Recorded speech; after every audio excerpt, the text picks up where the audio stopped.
All right, and welcome back to Inside the Cage. I'm your host, Brady Johnson. Here with me, as always, the man, the myth, the legend, the brother of Cowboys tight end, Bennett Ferguson.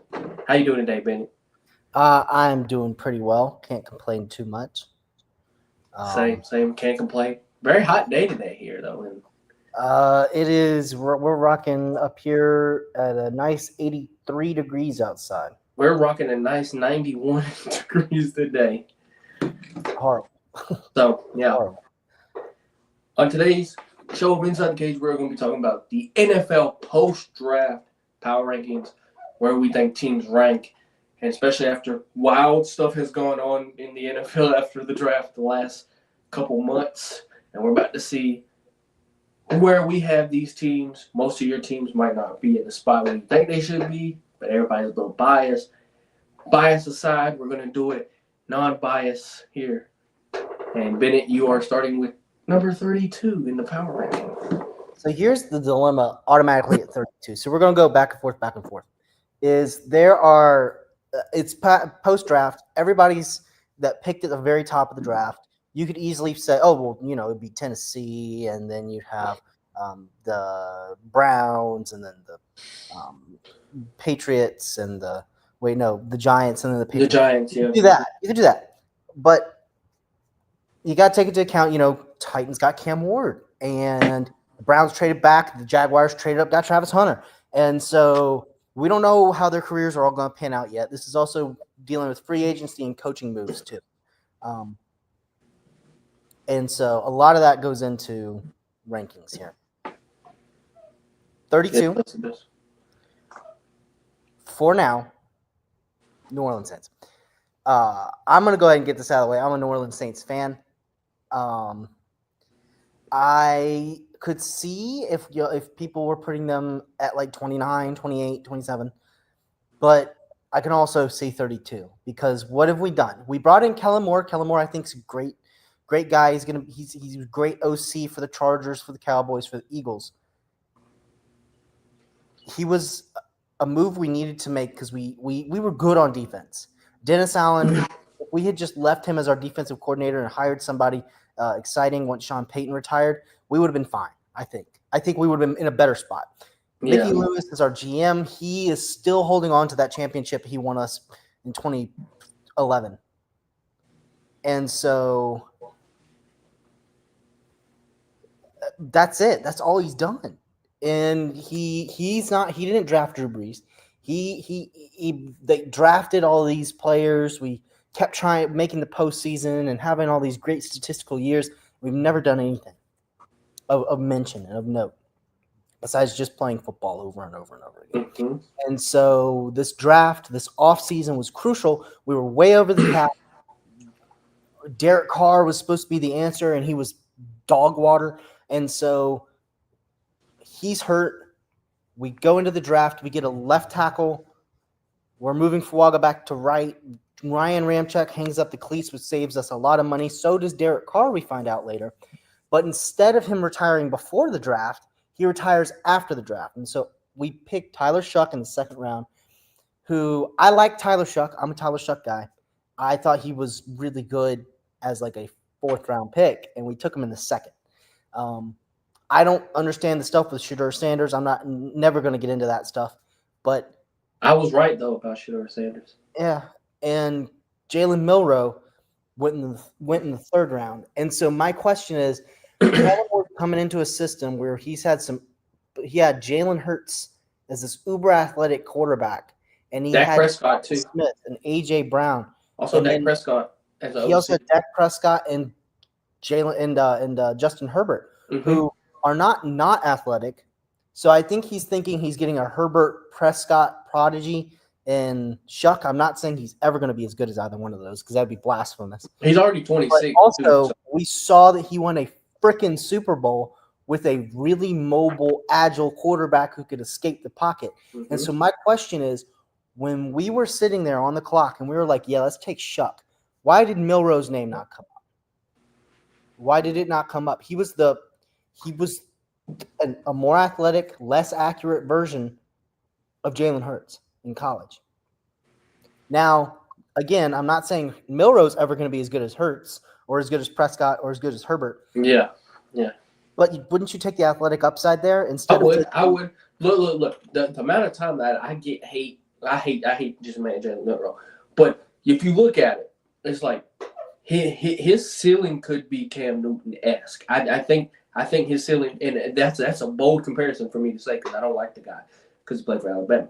But the ceiling is Cam Newton. The floor is Jamarcus Russell. No. His floor is not Jamarcus. Jamarcus is the bust of all busts. Okay. His floor is Terrell more Pryor. Teddy Bridgewater. No, his floor is Terrell Pryor.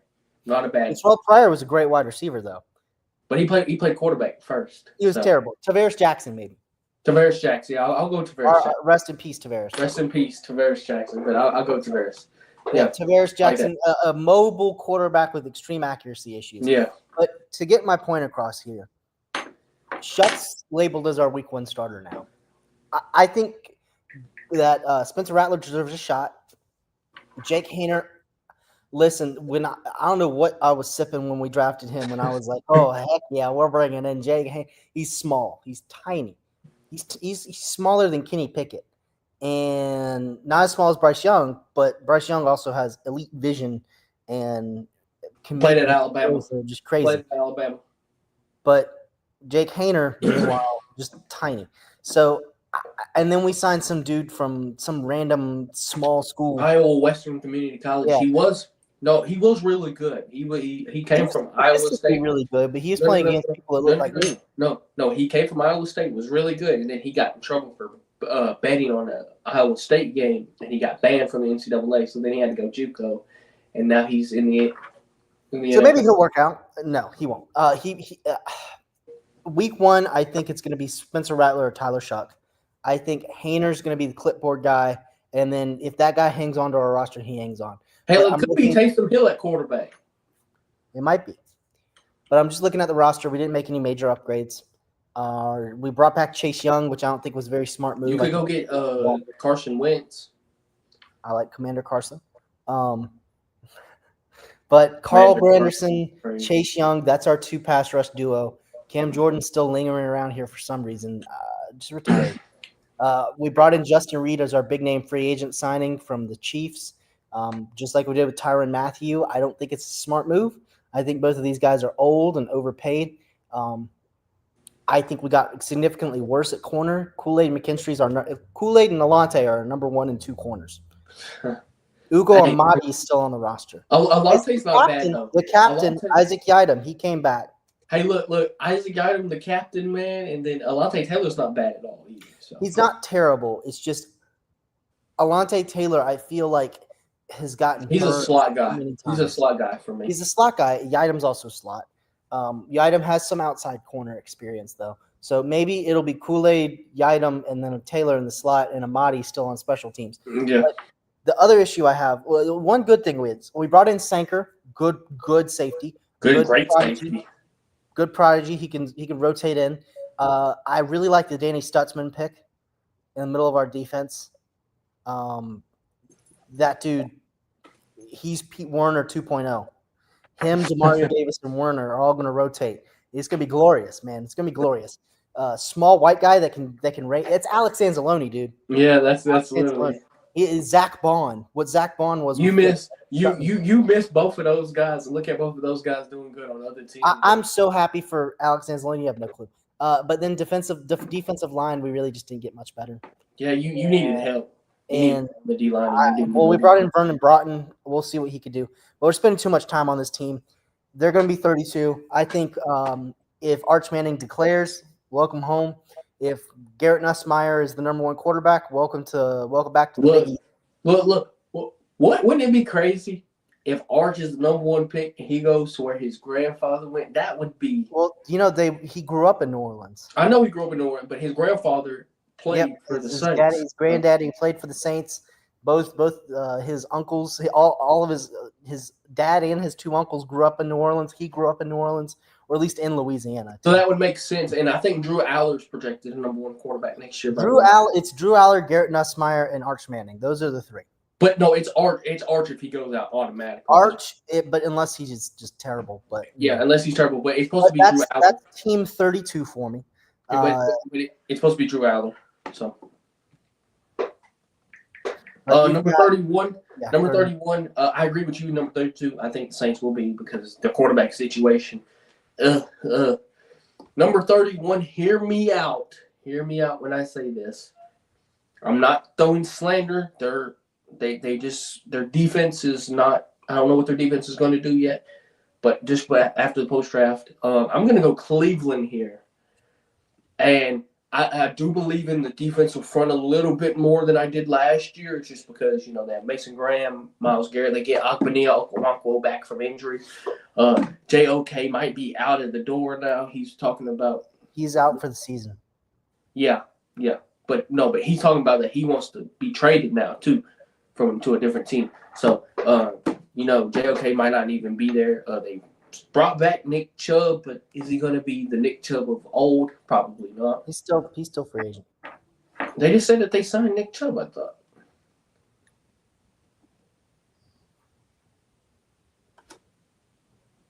Nope, he's still out there. Okay, then they got Keyshawn Judkins and Ford. Quinshawn Judkins, Jerome Ford, and they brought in the dude from Tennessee too, Dylan Sampson. So, I look at the offense. I'm like, who's going to start quarterback for you week 1? Is it going to be It's got to be Flacco. Big Game Joe? Or is it going to be Kenny Pickett? Is it going to be Shedeur Sanders? Is it going to be Dylan Gabriel? Probably not going to be Dylan Gabriel. I think the starting quarterback is going to be Flacco, and the second quarterback is going to be Gabriel. And then I think the guy holding the clipboard is going to be Pickett unless he's already been traded. Yeah, that's true. But like I said, I believe in the defense a little bit more than I did last year. I'm still worried, concerned about that linebacking room without JOK. We lost another guy in the middle. Devin Bush is out as well. Well, they just brought in somebody, didn't they? They drafted Schlesinger.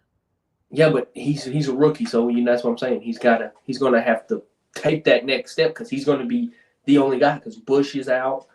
JOK is out. I felt like they needed to go after corner again. I'm not saying that their corners are bad, but I still think they need help in that area. Mark Emerson wasn't a bad guy last year, but he still needed to work on some things. Denzel Ward, Greg Newsome, you know how great they are.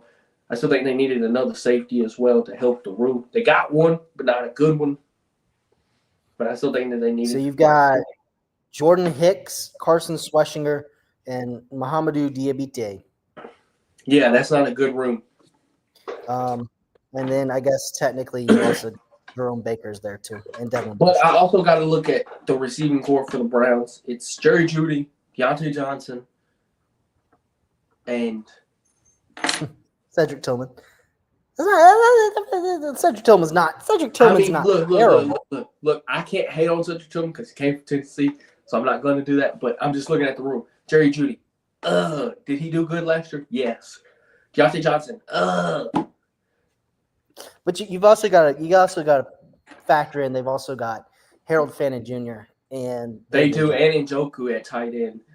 And so I think Harold Fannon's going to play a lot as a big slot. He might. Jamari Thrash also there, David Bell. But I'm also looking at this old offensive line. They're old. They are. And they don't have backups. They don't have backups, and they're old, and they're injury prone. And Joe Flacco is old, and he's going to get hurt if you don't give him an old line. And I feel bad for Joe because I want Joe to do good and win at least 7 games. At least 7 games. So guess right now. Do you have the roster pulled up or something? I do. Okay, you see their depth chart then. I do, yeah. DeJuan Jones. Yes. Left tackle. Yes, DeJuan Jones is the left tackle. I always thought of him as this big, athletic right tackle who, not athletic in the sense that he's physically fit. It's just he's big and he can move people. He was decent last year. He was decent 2 years ago. Last year, he was a liability. He had one of the worst run blocking grades in the league. I'm talking about his pass blocking was better because he was supposed to be a great run blocker, not a great pass blocker. His pass blocking. So my problem is, they brought in Tevin Jenkins. Don't mind that. That's a good backup, right? That's somebody you would not hate as a backup. No. You've got Luke Whippler, who they drafted pretty high a couple years ago to be their backup center for Pocic. My favorite guy on this entire O-line is Zach Zinner. I was a huge fan of him coming out of college. So I think Zinter, Jenkins, and Whippler are all good options as backups. All good options as backups. But I'm not Cornelius Lucas is old. Lorenzo I'm Thompson. not putting a single one of them at tackle. And if DeJuan Jones goes down and you're putting in Lorenzo Thompson or Cornelius Lucas or Julian Pearl, how is Julian Pearl still in the league?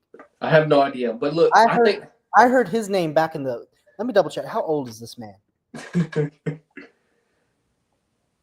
Only 25. Only 25. He's a rookie? Yeah, he's a rookie. Who am I thinking of? Isaiah Battle. That's who I'm thinking Isaiah of. Battle, who's you're thinking of. Yes. AAF legend, Isaiah Battle. But I do agree. I think the O-line is going to struggle. I mean, if Bitonio goes down, they've got a decent player in Tevin Jenkins. If Pocic goes down, they got a great – I think he's great. With Luke Whippler could be great. And Zach Zinner, like you said, great players too if White Tiller goes down. But I think if DeJuan Jones did go down or Jack Conklin went down, it's going to be Cornelius Lucas, and I think it might be Bitonio go to tackle and Jenkins or Zinner will go into that guard position. I think Jenkins is more likely to kick out to tackle than they are to move Bitonio because he's played almost every single snap at left guard for the Browns over the past 10, 15 years. So, I mean, that dude's up. So, Bitonio and Teller are both Hall of Fame guards. Yeah, they are. They are. Pocic is Hall of Very Good, and Conklin is Hall of Meh. Like, he's one of those guys where, like, I wouldn't be mad if Jack Conklin got a job as an offensive line coach somewhere. Yeah.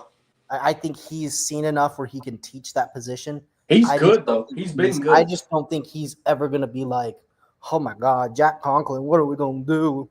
Like, DeJuan Jones could have come in and started for Jack Conklin, and I forgot they picked up Joy Trionka-Shoyinka. Yeah. Man, that was a first-round pick, too, wasn't he? Yeah. Pick 32 by the Bucks the year they won the Super Bowl. And then they let go of Jedrick Wills. They did. He's still a free agent. That's crazy. At left tackle. I would have taken him out. Look. If I was the Steelers right now, I'd be calling Jedrick Wills right now to go play left tackle for you. Because imagine if Philly picks him up. Philly probably will pick his ass up and move him to fucking guard too, and watch him become fucking great. Well, see, that's my thing. Is Kellen Moore had a lot of success with Mekhi Becton at guard. Why couldn't we move Trevor Penning to guard and see if he has the same success? You know. Either way, so yeah, I agree with you. I was going to put the Browns at 32, but I needed to get the stuff said about the Saints out of the way. I agree with you. I think they're irreversible. They can both be 31-32, so it makes sense. So I agree with pretty much everything you said. I think Deshaun Watson needs to just retire at this point because there's no freaking way he's ever It's in a football field. No, at least not for the Browns. Yep. All right, number 30. Number 30. We're sticking in the AFC. I'm going to the South. Actually, it's not in the South. It's like in the middle of the state, middle of the country. However, they play in the AFC South. I'm going with the Indianapolis Colts. I think they made some good moves. All right. So they brought in Lou Amarulo to be their defensive coordinator, who was wrongly fired by the Bengals. They brought in they had, oh my God, they had such a good free agency. Cam Bynum was a great pickup. Tre'Davious Ward was a good pickup. And you had them at 30? I do have them at 30. Here's why. Here's why. Anthony Richardson. I like Anthony Richardson. You know me. You know in that draft, Anthony Richardson was our guy. Yeah. He was our guy. He has not put it together, which I don't think is his fault. The problem with that draft was we knew Anthony Richardson was going to need to sit for like 3 years and learn how to play quarterback professionally. And they threw him in week 1. And it was like, what are we doing? Then he gets hurt. Then he gets at all. No, but then he gets hurt, and then he doesn't have that time to learn because he's injured. And it's, but Anthony Richardson's he's not good. No, Anthony Richardson is like phenomenal. He is everything that Joe Milton was week 18 of last year. Okay, can I say this real quick? I'm sorry to cut you off, but I'm going to say this. Go back to that Texans game when Anthony Richardson is dropping back. This man can't see, first off. He got, I don't know who the defensive tackle was. Was it Collins? I think it was Malik Collins. Malik Collins coming straight at him in his face, and he lets that thing. Malik Collins is right here, already hitting him. He's throwing that thing, getting hit to Alec Pierce down the middle, straight bomb, 80 yards, just throwing a bullet pass like it's nothing. Getting hit. Alec Pierce catches it and scores a touchdown. You telling me Anthony Richardson can't be good if he sits and learns for another year? Oh my God, that was a pretty throw. That was like the best throw I've ever seen him make so far as a pro athlete. And it was just like he stood in the pocket, took the hit while getting hit, throws the ball, boom. I'm like 80 yards down the field. That's the insane. problem is they should have sat him 2 years ago when they drafted him. They should have gone, all right, we're going to put in. I don't even know who their quarterback was at the time. Who was the starter that year before? Was it Wentz? It was Wentz the year before. I think they could have brought in Jacoby Brissett, Marcus Mariota, Gardner Minshew. Wait, Gardner Minshew was there for a hot minute, right? Gardner Minshew was the starter. He was the backup when Anthony Richardson was there. Yeah, he was. But Anthony Richardson I think they should have started Minshew Here's the problem. Anthony Richardson started and then got hurt, and then Gardner came, and then Gardner had to play the rest of the year. And then Flacco came in. Yes. Wait, but that was this year, though, right? Flacco was on the Colts this year. Flacco played this year. So my question was, we're going into this season. We've got Anthony Richardson, and then they signed Daniel Jones, who's former first-round pick. Daniel Jones also drafted Riley Leonard. Daniel Jones will probably start. So the reason they're down so low is I have no confidence in their quarterback because it's going to be every week they're going to go Richardson, and then Richardson's not going to have any time to prepare. He's going to come in there. He's going to be ass. He's going to get hit a bunch, and they're going to lose a game, and it's going to be we're starting Daniel Jones next week. And eventually what's going to happen is it's going to be week 8 after the trade deadline. They're going to make no moves to change a quarterback, and Riley Leonard's going to be their starter. And it's going to be like, what are we doing? What are we doing? And I like the Tyler Warren pickup. I think that I also do like the fact that they brought in JT Tuimoloau. So I love their draft. Their draft was decent. They got a lot of positions of need. I just have no confidence in this team to do anything because they're in an NFC South that has rookie quarterback Cam Ward,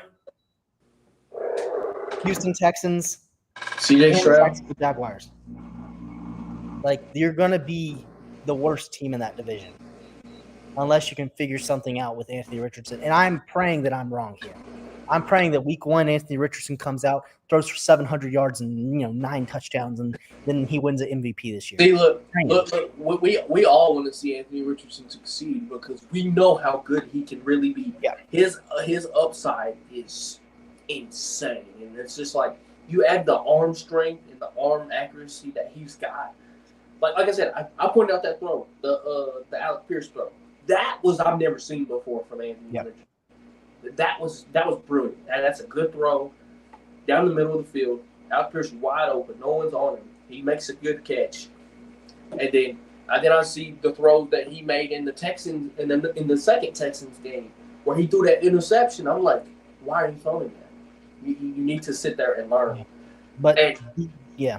And I think what's going to happen is Daniel Jones is going to roll out week 1, and I think he'll keep the job until week 4 or week 5, and then we're going to see Anthony Richardson come back in, and it might benefit Anthony Richardson because we might actually see the Anthony Richardson we've all wanted to see sitting there learning from the mistakes that Daniel Jones are making. What a great person to learn from. Daniel Jones makes a whole lot of mistakes. So, and I mean, I don't hate it. I wouldn't have had him at 30. I might have had him at 28, 27, but I mean, I can't be mad. I mean, it was between two teams. I feel like you might touch on this next team that I was thinking about, or you could shoot back over to the NFC. But the other thing I did want to say is, besides Jonathan Taylor, the only other running back of note is Khalil Herbert. They did draft DJ Giddens. I do like DJ Giddens. I don't think DJ Giddens is a starter yet.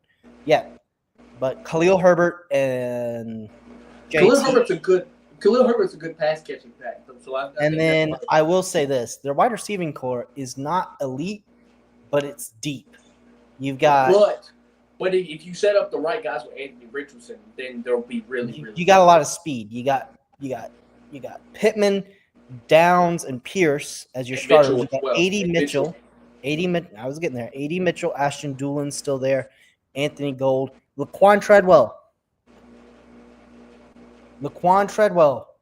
One of the fastest players in the NFL when he was drafted. Look, he might touch- actually play this year because you know the injuries to Michael Pittman and Alec Pierce. They can't stay healthy. So And I'm just Treadwell saying, might be out there. End of the game, you put Alec Pierce, A.D. Mitchell, and Laquan Treadwell out there, all running straight towards the end zone. One of those guys is going to be open. And with Anthony Richardson's strong arm, oh my goodness. Laquan Treadwell Tyler Warren looked like blocking his Laquan butt Treadwell off. was old. Yeah. The Vikings Laquan Treadwell. Mm-hmm. Yeah. Yeah. So I have them at 30. I could see them being a lot higher, though. It's just I agree with you. I just feel a like team has to be 30, and it's you look around it, and it's like who's going to lose their division? But I feel like if they do what I want them to do, which I don't think they're going to, start Daniel Jones from week 1 to week 5, then bring in Anthony Richardson. I think that would benefit them better. Yeah, than unless going DJ is cooking, unless Daniel Jones is cooking. Unless Daniel Jones is cooking. But like your theory, it was you have Daniel Jones start week 1.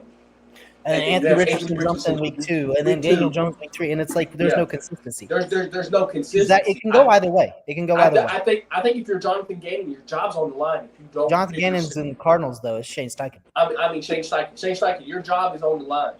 It is. I think if they don't win, if they don't make the playoffs this year, I think Steichen and Ballard are both gone. Yeah, but look, I'm looking at it like this. Steichen, start Daniel Jones week 1 to week 5, and then bring in Anthony Richardson. That's going to help Anthony Richardson further your team in the future. And he might be a future MVP because he's only 22 or 23 years old. And here's the other thing. If Daniel Jones starts cooking and I'm the New Orleans Saints, by week 4, I'm calling them asking about Anthony Richardson. Yeah. And then guess what? Anthony Richardson with his new team sitting there watching. Guess what? Anthony Richardson going to be good, man. Richardson. That is number 30. You got number 29. Number 29, I don't think this is really of a shocker of a pick. I probably would have had them at 30, but Bennett made a good argument about the Colts being at 30. So I'm going to put the Giants here. They did the mess. I'm not saying that they're messy in the court. I mean, they have 4 quarterbacks.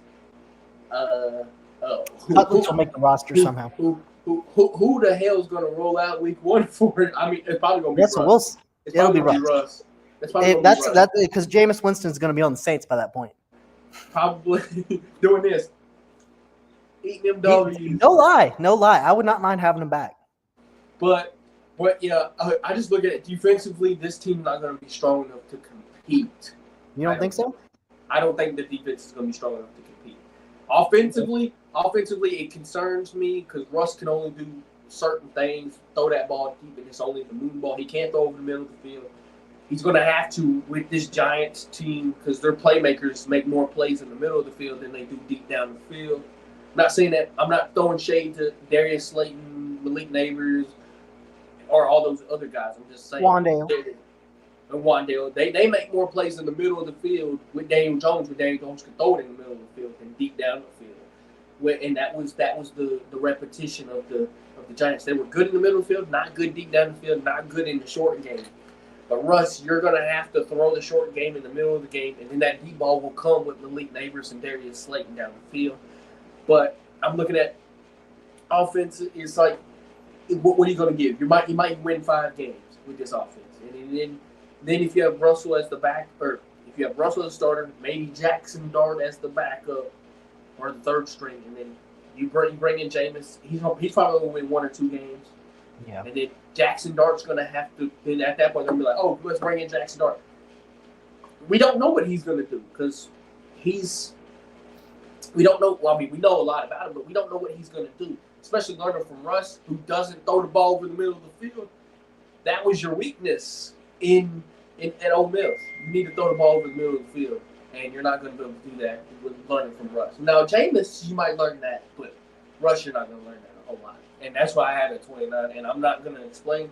I don't think the defense is going to be strong enough in that stacked division. That stacked division. That stacked division is a great thing to bring up. I look at who they brought in. They drafted Abdul Carter. They've got Sexy Dexy, Darius Alexander, who they drafted.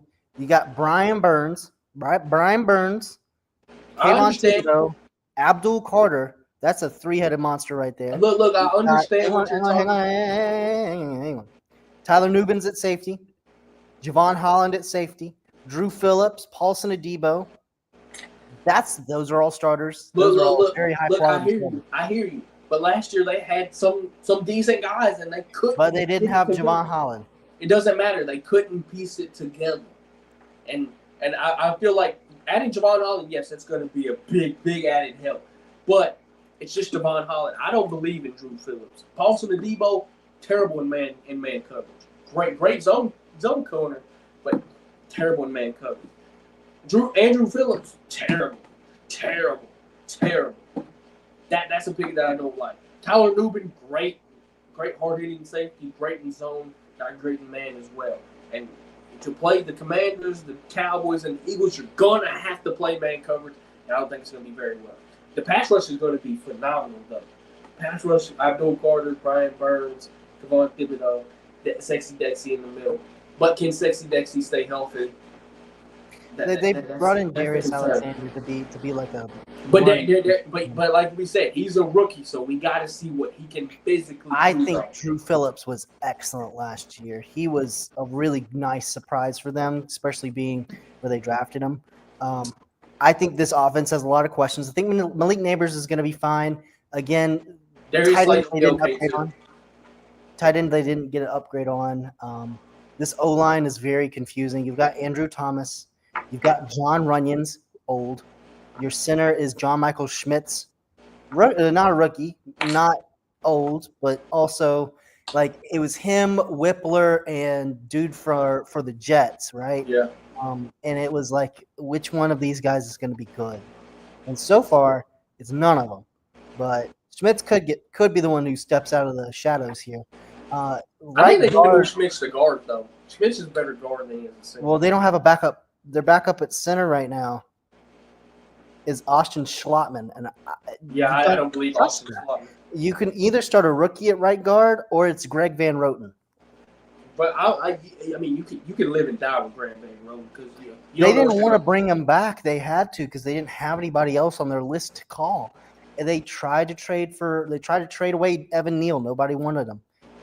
They tried to sign some guards. They all left. They all didn't Could you do a smart thing here? Go get Jedrick Willis, move him to right tackle, move Evan Neal to guard.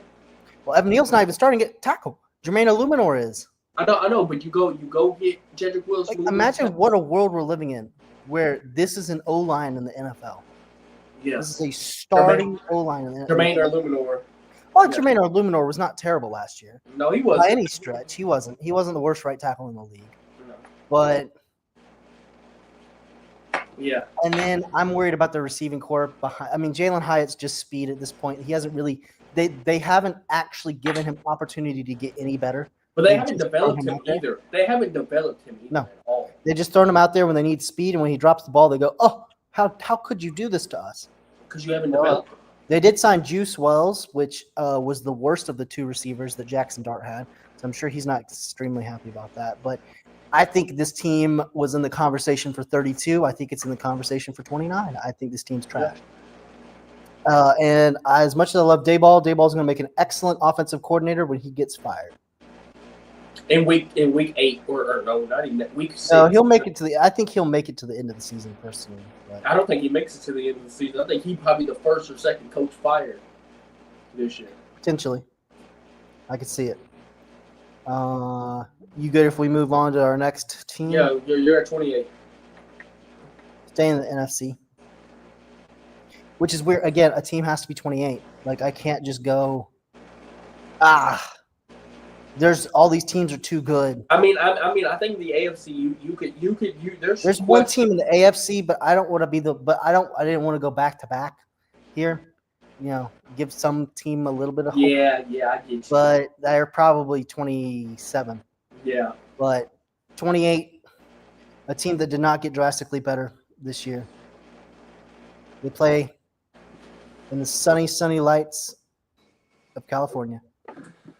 San Fran 49ers.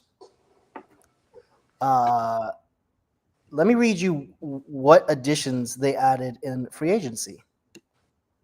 And that was me reading out all the additions they added in free agency. They did nothing to make this team better. They lost Hufanga.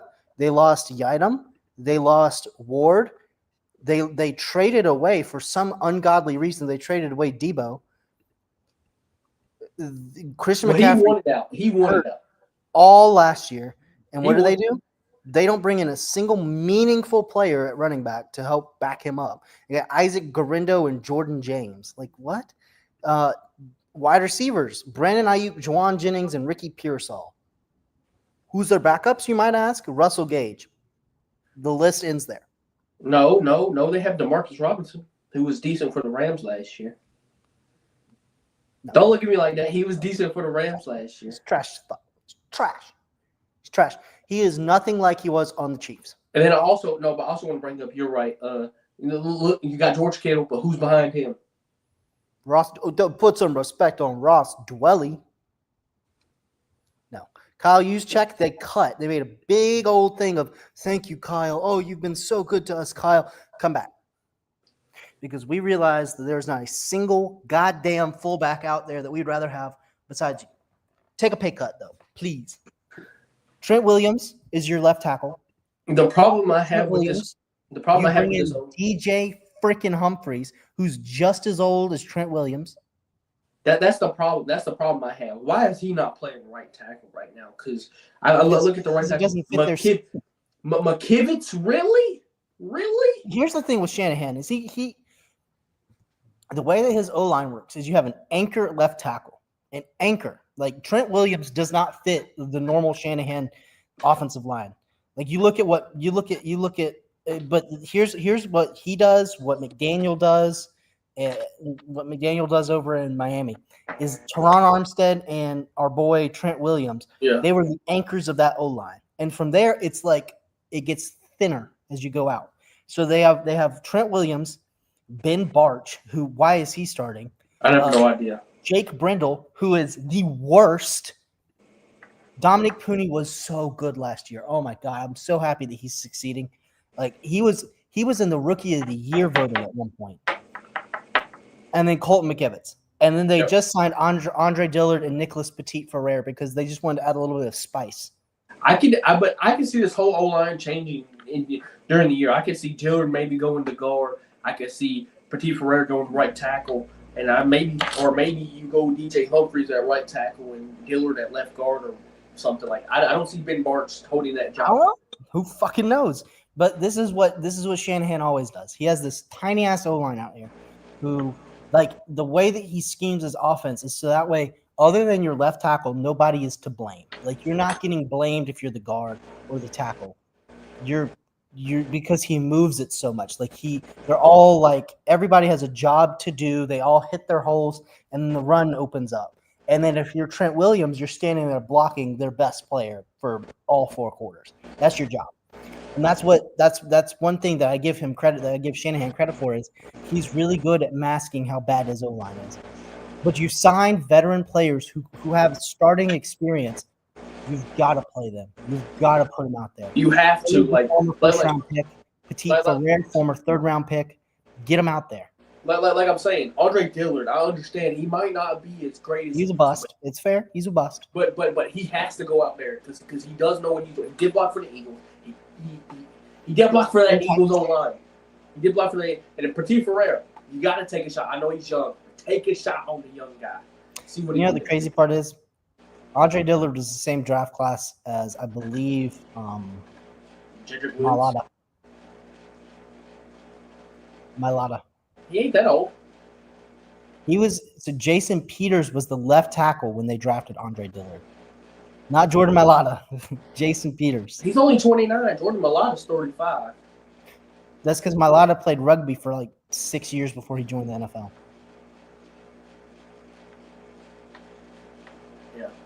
True. So this defense, they just got a lot better at stopping the run. Michael Williams, Alfred Collins, C.J. West. I like C.J. West, Alfred Collins. I think they're both really good picks. Robert Bill's a great pick as well. Yeah. From last year. Didn't really. They got Malik Mustafa, he was there last year. They're betting on Jair Brown this year. Upton Stout, not even a player I would have even thought they would have gotten. But yeah, this team didn't get any better, except at stopping the run. And they brought in Mac Jones, which I like Mac Jones. Mac Jones is now going to become the next Sam Darnold. Most likely. Welcome to the New Orleans Saints next year, Mac Jones. He's going to come in. We're going to have a quarterback. It's going to be just I look at quarterbacks that have not had a great career, and then they go to like the Shanahan system, and it furthers their career. Like I look at besides Garoppolo, I'm gonna take Garoppolo for example, not for that example. Garoppolo hasn't been good, but I don't think he's good in that system. Like the Shanahan system. But I look at Sam Darnold. He was really good in that system. But now we're gonna see him not in the system. We'll see how good he does this year. Yeah. Well, I mean, you've got Clint Kubiak, who came from the Shanahan tree. I know, but still, I want to see how, because it's McDonald making the decision at the end of the day. I want to see how. Well, McDonald's probably going to give Kubiak play calling abilities for the offense. But I still want to see how he clicks with. Yeah.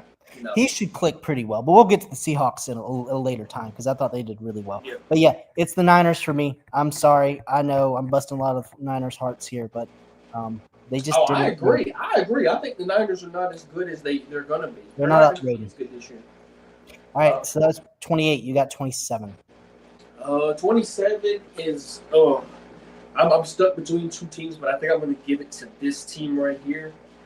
I'm going to stick in the AFC. I'm going to go to the AFC West. Or not the AFC West, the AFC East. I'm sorry, AFC East. I'm going to go to the AFC East. Yes, they brought in a new coach. They got in a couple of new players. I'm going to go the Jets here. Good pick. That's who I was thinking about taking, but I didn't want to break. The Jets and the Giants back to back would have just been. I'm going to go the Jets here because Aaron Glenn could be the Lord and Savior of this defense, and defense could be exceptionally good, but offensively, what are you going to do? I mean, you're throwing all your marbles out on Justin Fields being this high, throwing for 30 touchdowns. I don't think that's going to happen. And then your backup is Tyrod Taylor, who, don't get me wrong, he's old, but can Tyrod Taylor be Tyrod Taylor? Oh, no. He's a good game manager if he has to come in. That is and true. He offers a lot of what you're getting. I only think Tyrod Taylor can win 3 or 4 games. Maybe not, but he offers a lot of what you're getting with Fields. So you don't have to change your offense drastically. And then it's just like I'm looking at this team. It's just like,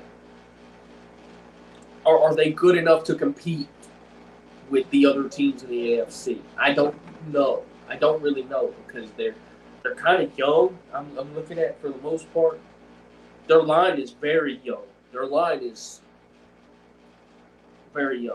Fashanu, John Simpson. John Simpson's old as shit, but that's the only exception. But he's the only old. Barrett Tucker's still young. Barrett Tucker, Mimbu, all young. And Tippmann's young as well. So how is this O-line going to mesh at such a young? If Fashanu getting technically his first career start, because he's been sitting behind what's his name, Tyron Smith last year. He getting his first start this year.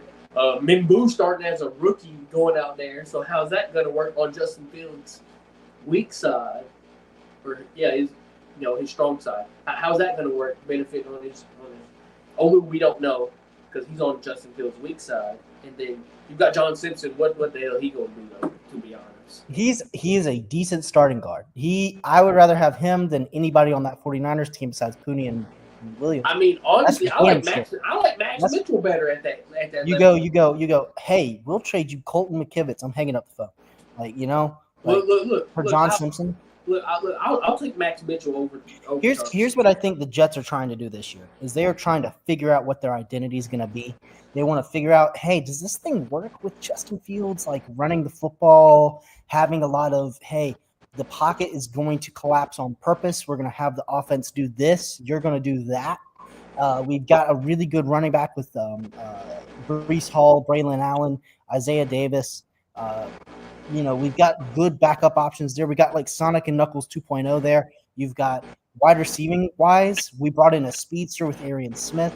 We've got Garrett Wilson, and we got Josh Reynolds. Josh Reynolds is a Detroit guy. Like he's a Detroit staff guy. Like he embodies everything that a Lion was when what's his name? The head coach. Dan Campbell. Yes. Aaron Glenn.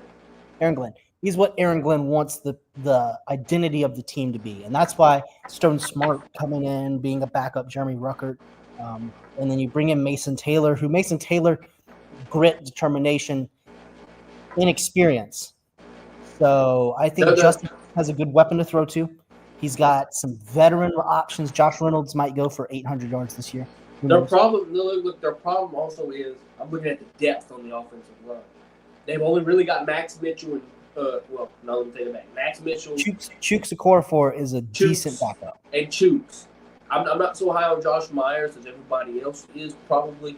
I don't think Josh Myers is that good. He was a backup center. He was the starting center for the Packers, wasn't he? Packers last year, and he wasn't that good. He wasn't. That's why they let him leave. But I think Myers, Mitchell, and Okorafor are all decent. Carter Warren is the. But okay.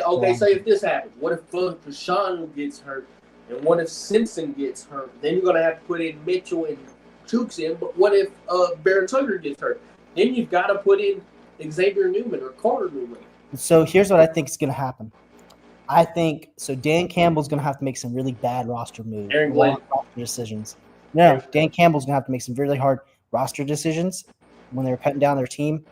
And Aaron Glenn and our boy for the Bears, Ben Johnson, are going to be sitting there like little hyenas waiting. And there's going to be one of those offensive linemen from Detroit that was there last year or the year before that's going to get cut. It always happens, and Aaron Glenn's going to be like, surprise, welcome to the Jets. And it's going to be like Dan Skipper's not getting cut because I think Dan Campbell would rather kill himself than do that. Yeah. But it's going to be someone like that Dan Skipper move where Dan Skipper gets cut and all of a sudden, welcome back, you're on the Jets now. Yeah. And he's going to immediately be knowing the system that they're going to be running. He's going to be that backup option. Someone you're gonna be like, why the hell is this guy starting? It's like when Will Fries was starting 2 years ago, and I was like, who the fuck is Will Fries? Why is he starting for the Colts? And he's been there forever, and he finally got that opportunity. He's good. He's good because he waited his time. Proved himself. Yeah, he proved himself. Waited his time. So look. I'm looking at the defense. I'm like, the defense could be really, really good if they mesh together and play very well together. Yeah, they could win some games. They're new additions. Derek Nannati. They brought in Tony Adams, the safety. Yep. They brought in Andre Cisco from the Jags. And they brought in Brandon Stevens, the corner from the Ravens as well. Good pickup.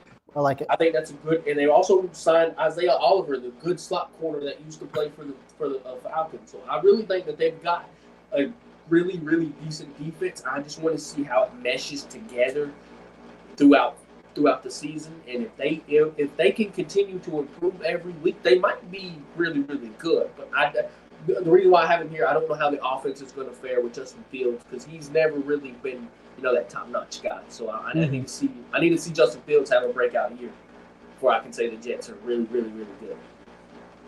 I hear you. 26. Somebody's got to be 26. I can't be sitting here going, oh, these teams are so good.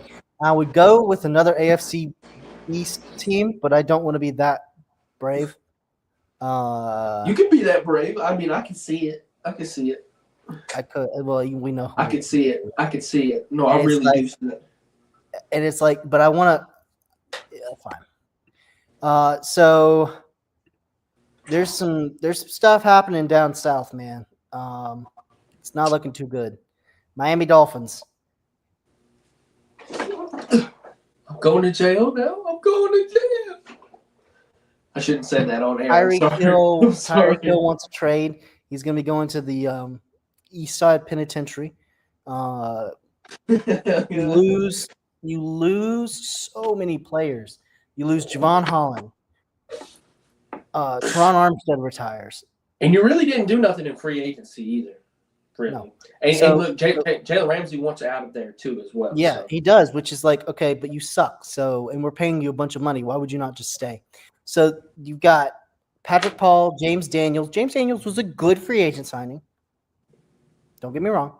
He's good. He's not good like too. Aaron Brewer. Aaron Brewer's booty. Aaron Brewer's shit. It's so Jonas shit. Savanaia, rookie. Don't know yet. I think he's going to be decent. I think. But, I'm not in the business of making predictions. Austin Jackson. No thanks. Wide receivers. Tyreek Hill and Jalen Waddle. Tyreek Hill. Is he going to play this year? Is he going to be suspended? Does he want to play for the Dolphins? If not the Dolphins, who's going to take on his contract? Jalen Waddle. You know what he feels like to me? He's a Baltimore Raven. Yeah. Because it's a bunch of criminals. What? He's a Baltimore Raven. Jalen Waddle was pretty bad last year. He was terrible last year, actually. I'm not going to say he was terrible. He was pretty bad, though.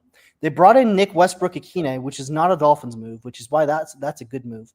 Nick Westbrook-Akine, a great possession, route running, short field, medium field player. And he's big too. He's big. He's big. He is exactly the opposite of Waddle and Hill. Malik Washington, just like Waddle and Hill. Taj Washington, just like Waddle and Hill. Eric Azukanama, get him out of here. He's trash. Devon Achane's fast. Jalen Wright's big. And then you bring in Ollie Gordon and Alexander Madison, which you know how much I hate Alexander Madison, so I hate that move. But Ollie Gordon, if he can somehow tap into 2023 Ollie Gordon, we're having a completely different conversation. Yeah. Tua can't keep up, can't keep awake. Like, I'm surprised he didn't medically retire. They bring in Zach Wilson. I'm surprised this man how many times he got hit last year. How he's not like okay. How he's still okay in the head right now. He thought Quinn Ewers was Arch Manning. He did. Vince Young, what are you doing here? I thought you won a couple of years ago. Defensively, they didn't bring in anybody. They didn't. No, their defense looks. Storm Duck is slotted as starting corner. No. But look. Their defense. Matt Dickerson. I mean, Kenneth Grant's really good. Zach Seiler. Rookie. Yeah. Is that? Oh yeah. Well, Kenneth Grant's we know, but he's Phillips, Chubb, Chop, Kamara, all decent. Seiler was good trash. too. Willie Gay went there. Oh my God. Seiler was really good too. Look at their corner room. Storm Duck, Cam Smith, Cater Kohu, Artie Burns. Oh jeez. Jalen Ramsey. Jalen Ramsey's getting traded, so you won't have Jalen Ramsey. Melifonwu, trash. But that's a Lions guy, so he could be really good. He sat and waited his time to be really good. Ryan Stonehouse signed with the Dolphins. Yeah, that's a great move. They're going to be using him a lot. A shit ton. But then the other issue I have is they didn't prioritize offensive line.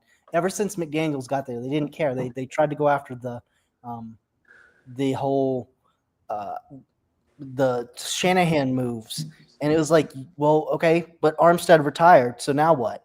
Oh, this O-line is scary. I mean, they could go get Jedrick Wills. They always could go do that. Jedrick Wills is out there. But I don't think they will. I really honestly don't think they will. And because what Tua's going to get out there, maybe. But week 4, week 5, we're going to see Tua drop back, and he's going to get leveled and killed. Patrick Paul's going to let through Dietrich Weiss. Dietrich Weiss is going to hit him with the power of God, and Tua Tagovailoa is going to go meet him.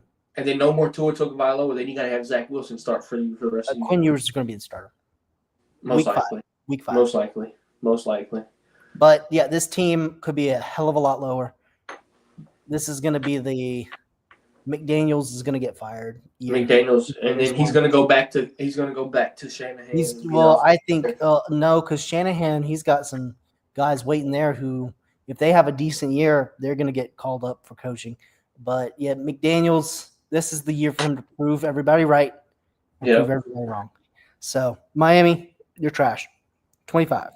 25, I'm going to go stick with the AFC, but I'm going to go to the South, to the AFC South. And you might not like this, but I'm going to go Tennessee here. I'm fine with that. I believe that they're better than most teams because Cam Ward is he could be that generational type talent and help this team out in a whole lot. I'm not so fond of the O-line, but I think that they can fix it and get it to work together. I like the right side of the O-line. I'm not liking the left tackle position in my opinion. I think I'm sitting here waiting for you to go, fuck him. I'm not liking the left He got- tackle position. He is the second richest Dan Moore in the history of Dan Moore. And watch what he does. Nothing. He's gonna have Cam Ward the So most here's quarterback in the the good NFL. news for the Titans. They have the greatest offensive line coach in the history of the NFL. They do, but he's not gonna make Dan Moore the greatest offensive line. I'm not saying he's going to do that, but I'm saying if anybody's going to, it would be him. It would be That's him. true. It's him and the guy from Philly. Those are the two guys where if you are looking to have a damn good O-line or you want to be a good O-lineman, you go there. Because he bred success in Cleveland. I mean, he got Joe Thomas Hall of Fame, Joel Bitonio Hall of Fame, Wyatt Teller Hall of Fame, Alex Mack to Pro Bowls. I mean, Yeah. and now J.C. Latham looked decent. Peter Skoronski looked good. His work with guards. Kevin Zeitler's going to be really good because we know how good he is. Kevin Zeitler's going to be. I mean, he was a dog in Detroit. He was a dog on the Ravens. I mean, he was a dog in Cleveland. And so you bring it back to someone he's familiar with. Yep. You got Zeitler. He's going to help out his boy J.C. Latham on that right side. Lloyd Cushenberry, I don't like. I don't like him. Well, he's better than most centers, though. He's better than Aaron Brewer. I'll give you Yeah, that. he is. He's way better than Aaron Brewer. I also don't hate. I like Peter Skoronski. Peter Skoronski is my boy. You know, I liked him coming out of college. We had a lot of conversations with him. But no. The reason why I'm saying this left side concerns me, It's Dan Moore. Dan Moore is the big question. No. It's the injury too, because Skoronski can't really. We haven't really seen a full season of Skoronski. I don't think. I really want to see Zeitler, Skoronski, like learning from Zeitler. Yeah, I do too. Because I think Skoronski still has a lot to learn. Invaluable. I still think Skoronski has a lot to learn, and he could be really good. But can he stay healthy? Is the question? Because if he's not healthy, and you've got to roll out Jackson Slater here with Dan Moore, Here's the other issue. This O-line after their starters is garbage. I know, but I'm just saying, if you got to roll out Jackson Slater with Dan Moore, you're fucked. I'm sorry. It feels like Blake Hance is their pivot guy. No, I think they were talking about Udo being the swing tackle in golf. Udo, former Saint, he's not. He came in a little bit last year, and he was pretty bad. But yeah, no, this defense, it's not the best. It's definitely not going to be the worst. L'Jarius Sneed, Sebastian Joseph Day, Shavondre Sweat, Jeffrey Simmons, you know the whole crew. They didn't draft anybody that was like a stud on defense. They got the dude from UCLA who, I mean, I guess you can say he might be pretty decent, but or on offense, I also like the Alec Eilmeyer. I think he's going to be a huge part. Their wide receivers are dogs. I mean, besides Calvin Ridley, I don't like. I also think Chamir DK from Florida is going to be really good as well too. I think by week 5, their starting wide receivers are going to be Alec Eilmeyer at 1, because he's your excellent, not because he's going to be the best on the team. Alec, lock it in the slot. DK on the other outside receiver. And I think Burks is going to get traded at the deadline. Van Jefferson's going to be the 4th guy, and I think Restrepo makes it his backup for Lockett. Yeah, but I also think Burks gets traded at the deadline. Yeah. Yep. Your brand new Washington Commander, Traylon Burks. Yeah. Your brand new. That makes sense. No, he'll go to Philly. It'll be him, Daemi Brown. No, Daemi Brown's on. He's on the Jags. He's on the Jags. Daemi Brown's on the Jags. We'll get to the Jags here in a little bit because they're definitely not too much higher than this. But yeah. I think the Titans. It's all because of Cam Ward. Is what you're hoping for. Will It- Levis it- is probably going to get traded. This is why I have them at 25 because they with Cam Ward they give you that leverage to not put you at 32, but you're not going to go above 20. So 25 is a good spot for him. You're on the clock with the 24th best team in the NFL. So this is where it becomes a little bit harder because now you're really just like pins and needling it, you know.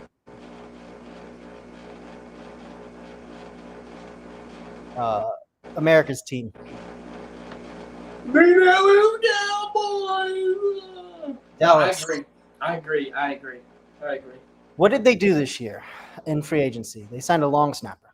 They got their boy Trent Sieg. They traded for George Pickens. That was after free agency was over, though. They signed Javonte Williams to be running back 1. Ugh. So you got Dak Prescott. You lose Cooper Rush to Baltimore. So you got Dak Prescott, Joe Milton, and Will Greer's back. Oh, this is the time to celebrate. Our boy came home. I'm happy for him. He deserves a third string to second string job in the NFL. Joe Milton might end up taking Dak's He might be job. the starter. Trey Lance type, what he couldn't do. But you got CeeDee Lamb, George Pickens, Jalen Tolbert. That's not a terrible 1-2-3. Tight end, your brother. Jake Ferguson. You bring in Luke Schoonmaker. Well, Luke Schoonmaker was there last year, right? Yeah, Luke Schoonmaker. Hunter Luepke, their fullback. He's not terrible. You got 3 Tylers. Tyler Smith and Tyler Booker. Terrence Steele, I will fight to the end of the world, is terrible. I will fight anybody who says he's decent. But who like you said, I would rather do this. Here's what I would have done if I were them. And this is what I would have confidence in if I were the Cowboys. I would have done Tyler Smith at left tackle because he played left tackle at Tulsa. That's your guy. Tyler Smith is your franchise guy. Tyler Smith at left tackle, Tyler Booker at left guard. I would have kept Cooper Beebe at center because he's good. He played good. I would put TJ Bass, right? Tyler Bass. TJ Bass. TJ Bass would have been my right guard. He played a lot last year, especially when they got Smith Robert Jones from Miami though, who's probably going to be that swing guard. Maybe. And then I would have put Tyler Guyton at right tackle because that's a lot less pressure on Dak. Defensively, all right. Defensively, they re-signed Osa Odighizuwa, which good for them. He's been really good. They got Micah Parsons. They had drafted Marshawn Nealon. They brought in Solomon Thomas. Sam Williams. I think is Sam Williams not gay? He was Sam. Oh no, that wasn't Sam. That's Michael Sam, right? They get Donovan Izaraku, the draft pick. Yeah, they draft Deron Bland. Devon Bland, Trevon Diggs. They drafted Savon Revel, not terrible. Donovan Izaraku, yeah. Linebacker, they just put a giant Band-Aid on. They got in Kenneth Murray and Jack Sanborn, who again, they're not the worst in the league, right? And Damone Clark needs more respect, though. That man is insane. What he can do, Clark. And hopefully Demarion Overshown comes back with a vengeance. No, safety wise, Donovan Wilson, Malik Hooker, whatever, they're okay. But Mozzie Smith is still a starter. That's in the big 2025. Mozzie Smith getting recognition is terrible. Dante Fowler was the worst part of a really good Commanders team last year. He was the worst starter they had. Cleveland Farrell played better than him. He did. He did have more. He did have the most sacks on the team though for them. So, but I'm glad he's going home. Him and Matt Eberflus can kiki while they go to 2-15. Yeah, this team is just not a team that I have a lot of confidence in. Offensively, they could be really good though. Offensively, they could be really good. Dak Prescott, CeeDee Lamb, George Pickens. That's the dream. A good short yardage guy with Ferguson, and you've got Jalen Tolbert, who's pretty fast. Kevontae Turpin too. The running back position is the scary thing. I would honestly talk with Kevontae Turpin about moving him to running back. Yeah. And having that speedy splash player to come out. But it's also what offense, because we're getting the same dude calling plays. We're getting Schottenheimer. Schottenheimer called plays, and what did Dallas do last year with Schottenheimer calling plays? Nothing. They sucked. So and they had Dak too, and they wasn't doing very good with Dak. I think they think that they're potentially a playoff team. If they don't make the playoffs this year, I think Jerry Jones sells it. No, I think he's going to fire Schottenheimer, put all of this on Schottenheimer, fire him, and then they're going to bring in some hot shot guy because I think they really wanted to get Ben Johnson, and he just didn't want to go to Dallas. They can go get Flores. Flores would help this team so much. Flores would be pretty good. But I think, 24 is a good spot for him. Yeah. I agree. It's time to start cutting hairs here. Okay, 23. This is where it gets a little I'm going to go with the Carolina Panthers here. Carolina is not who I had, but that is fine by me. We can talk about them. I look at the production. The production, they're going to be really good this year production-wise. I just got to see how it meshes on paper. This is preseason. This is not regular season yet. I know, but I got to see how it meshes first. Like I'm saying, I got to see how it meshes. But for right now, I'm going to put them at 23. That's all I got to say. I'm just going to put them at 23. You really don't want to talk about their team, huh? All right, well, Carolina Panthers, what did they do? Bryce Young needed some help. They brought in some damn help. They got Ted McMillan at pick 8. Who I thought was a fantastic pick, and somebody who I had actually mocked to them a lot earlier, and nobody else was doing it. And I was like, well, Xavier Legette, Adam Thielen, and who? Get Ted McMillan. You can worry about your defense later. Your defense has multiple moving parts, but Ted McMillan can be the difference between winning and losing a game. He's that guy. He's an explosive X receiver. Xavier Legette can play next to him, and they're both wildly inexperienced, but you got Adam Thielen there. Adam Thielen is one of the best slot receivers in the league. I don't care what you say. Adam Thielen is textbook who you want to catch the football for a quarterback who needs help. It's Adam Thielen. Short yardage game is going to go crazy. They have Chuba Hubbard and Rico Dowdle, two powerful running backs, a good 1-2 punch. Poor man's Sonic and Knuckles. I mean, you're rolling out a poor man's version of that, but still, they can get those tough yardage downs. They can get those first downs. And then you got Trevor Etienne coming, who you just drafted, who can be an explosive third down passing option even. But there's, like you said, someone has to be 23, and I'm just going to put them there. That is true. You got Ike Ekwonu, who needs to prove himself this year, or else he's gone. Damian Lewis, Corbett, Hunt. They're all decent. I like Chandler Zavala as the backup swing guard. And then Taylor Moton's always Taylor Moton. He's consistently consistent. Defensively, they made some pretty big moves. Christian Roseboom was one of the best linebackers on the Rams last year, so he comes in. J.C. Horn, they gave a massive extension to. Michael Jackson, he's back. They drafted. Here's the beautiful thing that they did. Everybody was like, you got to take Jalen Walker. You got to get better on defense. They waited. And then they sniped two of the top 10 pass rushers in the draft. They got Nick Scorton, who's going to be a beast on that D-line.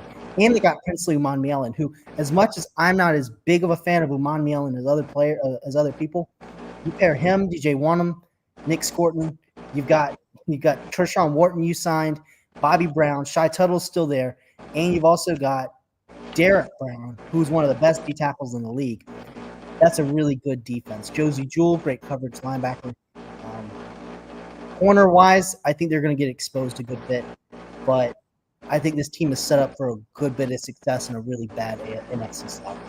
That's what I'm saying, a really bad NFC South, but I can still say them at 23. Yeah.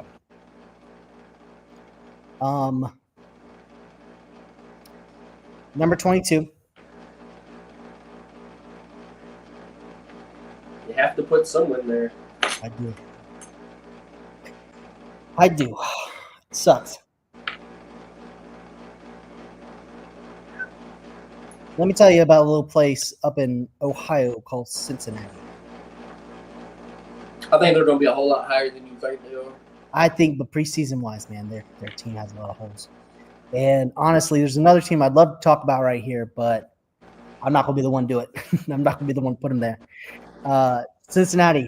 Joe Burrow was an MVP candidate last year. Should have won MVP if they went to the damn playoffs. He would have won MVP. Josh Allen deserved it, man. Greatness. Josh Allen did deserve it. That's my point. Greatness bleeding from his chest. I love me some Josh Allen. He bagged Haley Steinfeld. He can do whatever the fuck he wants to. He might win MVP again this year. Fuck it. Joe Burrow, he got his favorite weapons back. He got T. Higgins. He got Jamar Chase. Other than that, Other than that, they did not do a single damn thing on that wide receiver core. Jermaine Burton was terrible. Andre Yoshivas he's from Princeton, so he doesn't really matter that much. Tight end, they re-signed Mike Gesicki. Okay. He's not a game changer. He's just a little white tight end. Offensive line, they let go of Alex Kappa, and we all thought, okay, well, this is where they're going to go O-line. They're going to go O-line here. They got to really hammer in. No. Orlando Brown, Cordell Volson, Ted Karras, and Amarius Mims all come back. They draft Dylan Fairchild, sign Seth McLaughlin, sign Lucas Patrick, and then they're going to start Cody Ford. I didn't realize we were playing Madden.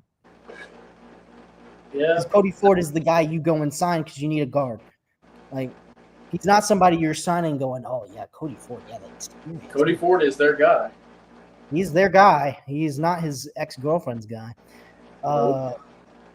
Defensively, Trey Hendrickson goes, man, they really treated me like shit, and I really want to be here for the fans and for my family, but I don't want to be here for them. You know, I think he's going to the Lions. Oh, my God, dude, that'd go so crazy. It'd be insane. And now here's the problem is they're not going to give him a contract extension. Well, actually, Detroit might want to wait. They might want to – did they re-sign Aiden Hutchinson yet? They might want to re-sign Aiden Hutchinson. They have. They've already gave him the bag. They gave him the bag last year. If you're Detroit, do you have enough money to do that and still be okay? Like in other places where you might have to re-sign a big name guy, like a Monroe St. Brown and shit like that. Yeah, or Jared Goff, or well, you could live and die without Jared Goff. No, you can't. We'll get to them in a bit. But defensively, when your star pass rusher, your other pass rusher just up and retired on you. This guy has been consistent. He's a big name guy. He's someone that people come to watch. And you go, man, fuck you. All right. Well, let's see you get some pass rush. So they bring in the guy who had 4 career sacks in college football. Yes, this was the needle that we needed to move. They didn't bring in anybody to help with that. They did draft Barrett Carter and Demetrius Knight. Happy about that. And then defensively, their corner room is scary. Corner room is barren. DJ Turner, Dax Hill, and Cam Taylor-Britt. None of those guys I'd start. No, that's what I'm saying. It's scary bad. It's scary Battle bad. And Geno Stone. I'm good. I don't want either one of them. I mean, Jermaine Pratt's going to get traded. Logan Wilson and Oren Burks are okay, but I'm not, like, weeping over them. Like, this team's bad. It's because their scouting department is 2 chimpanzees and a bucket of rice. And the bucket of rice is in freaking, like, it's scouting the most random, stupid-ass players in the history of the world. While the 2 chimpanzees are just sitting there talking. Look. Honestly, I would have got rid of T. Higgins. You didn't need to give him that money. You didn't. You needed to tell him, go find the bag. Go find your money somewhere else. Hell, and at that point, okay, if you're going to pay Joe Burrow $265 million for the next 6 years, why are you going to pay Jamar Chase $102 million for the next 5, and then T. Higgins $95 million for the next 5? Why are you going to do that? Look. I get Jamar Chase. He played good last year. Do I think that they need to pay him that much money? Probably not. So my question is, why didn't they just go, you know what? We're going to let T. Higgins walk. We're going to get a comp pick back, a really good comp pick. They're letting him leave. We're going to tell him, hey, if you find money, let us try to match it at least. See what he would have been worth out on the open market instead of bringing him back so early. And then what you could have done is you could have invested in some better wide receiver help. Because I'm telling you, if T. Higgins or Jamar Chase go down, you don't have a game changer. You don't. And Jamar Chase got hurt a lot last year. So yeah, you got T. Higgins was out half of the year. And Jermaine Burton. And Jermaine Burton barely played last year. He was inactive for most of the season. And then T. Higgins was out half of the year last year. So my question is, are they going to be as bad as Cleveland? No. They might give Pittsburgh a run for their money because right now, and again, Pittsburgh does not have a quarterback. And this is the preseason. They're going to beat Cleveland up. Obvious. Everybody should beat Cleveland. But the rest of the season is bleak. Unless Joe Burrow plays hero ball every single week. They're going to win their games 94-93 if they win. They should, though, because, I mean, look at Joe Burrow. He should have won it. no offense. Josh Allen deserved it. Well, that's just like the Dak Prescott thing from 2 years ago, where he should have won an MVP. No, but we're saying we know Joe Burrow with the stats and stuff. He would have won an MVP if they were a top team. If they were a top team, he would have won an MVP. No questions about it. Going to 21. 21. I'm surprised this team hasn't been said yet, and I probably should have put them lower. But I'm going to go to Jacksonville Jaguars here. That's okay. 21. Trevor Lawrence, I need to see more from you. Man, I really do need to see more from you. But I can't blame you. You've been with terrible coaches your whole damn career. So I can't. I'm excited for Duval. Excited for him. I'm excited for the offensive coordinator, or now head coach Lynn Cohen coming in, bringing in a great style of offense to this offense that's going to be maybe really good with Brian Thomas as your number one and Travis Hunter out there as the little slot. Maybe I might be the number 2 guy out there. And then I do love the running game, ETN and Tank Bigsby. Not a lot of love for Tank Bigsby last year, even though he was pretty decent last year, Tank Bigsby. The O-line still concerns me a little bit, but I think barring the O-line, I think that the offense can cook defensively. You get Travis Hunter. You got Tyson Campbell still at the corner position. The D-line is, Josh Allen and Trayvon Walker. They're really good. I still think they needed to invest in a defensive tackle, in my opinion. I think one of their big things was they had heavily invested in it last year and gotten, Mason Smith and who's the other guy? They had drafted 2 guys in that defensive line. They got Eric Armstead and Devon Hamilton, yeah. Was it Jordan Jefferson? Is this his second year? Yeah. Jordan Jefferson and Mason Smith were the 2 guys who they had brought in. That I think they had a lot of that the former coaching staff had a lot of confidence in, and so I feel like they wanted to give them another shot because again, with the defensive tackle, Eric Armstead and Mason Smith could be your 2 guys. I mean, that's easy. If Mason Smith works out, he's so big, like he could be great.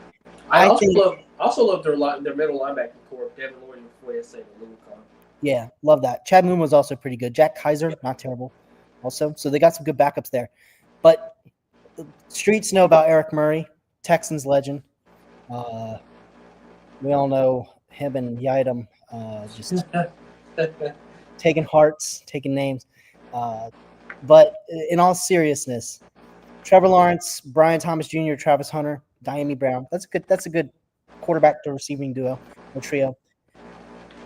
Run game, I could see this run game being completely. Byshell Tootin could be their starting running back at some point, which wouldn't hurt me at all. I like Tootin. Tootin ran all over the field for Rutgers, so I have a lot of hope with him. I'm also not high on their tight end room as well either. Well, here's the thing with Cohen, is he had Kate Otten and who's the other guy? The Kokeeft in Tampa. And so I'm fine with this tight end room because it's comparable to that. Kate Otten is better than Brenton Strange. I will give him that.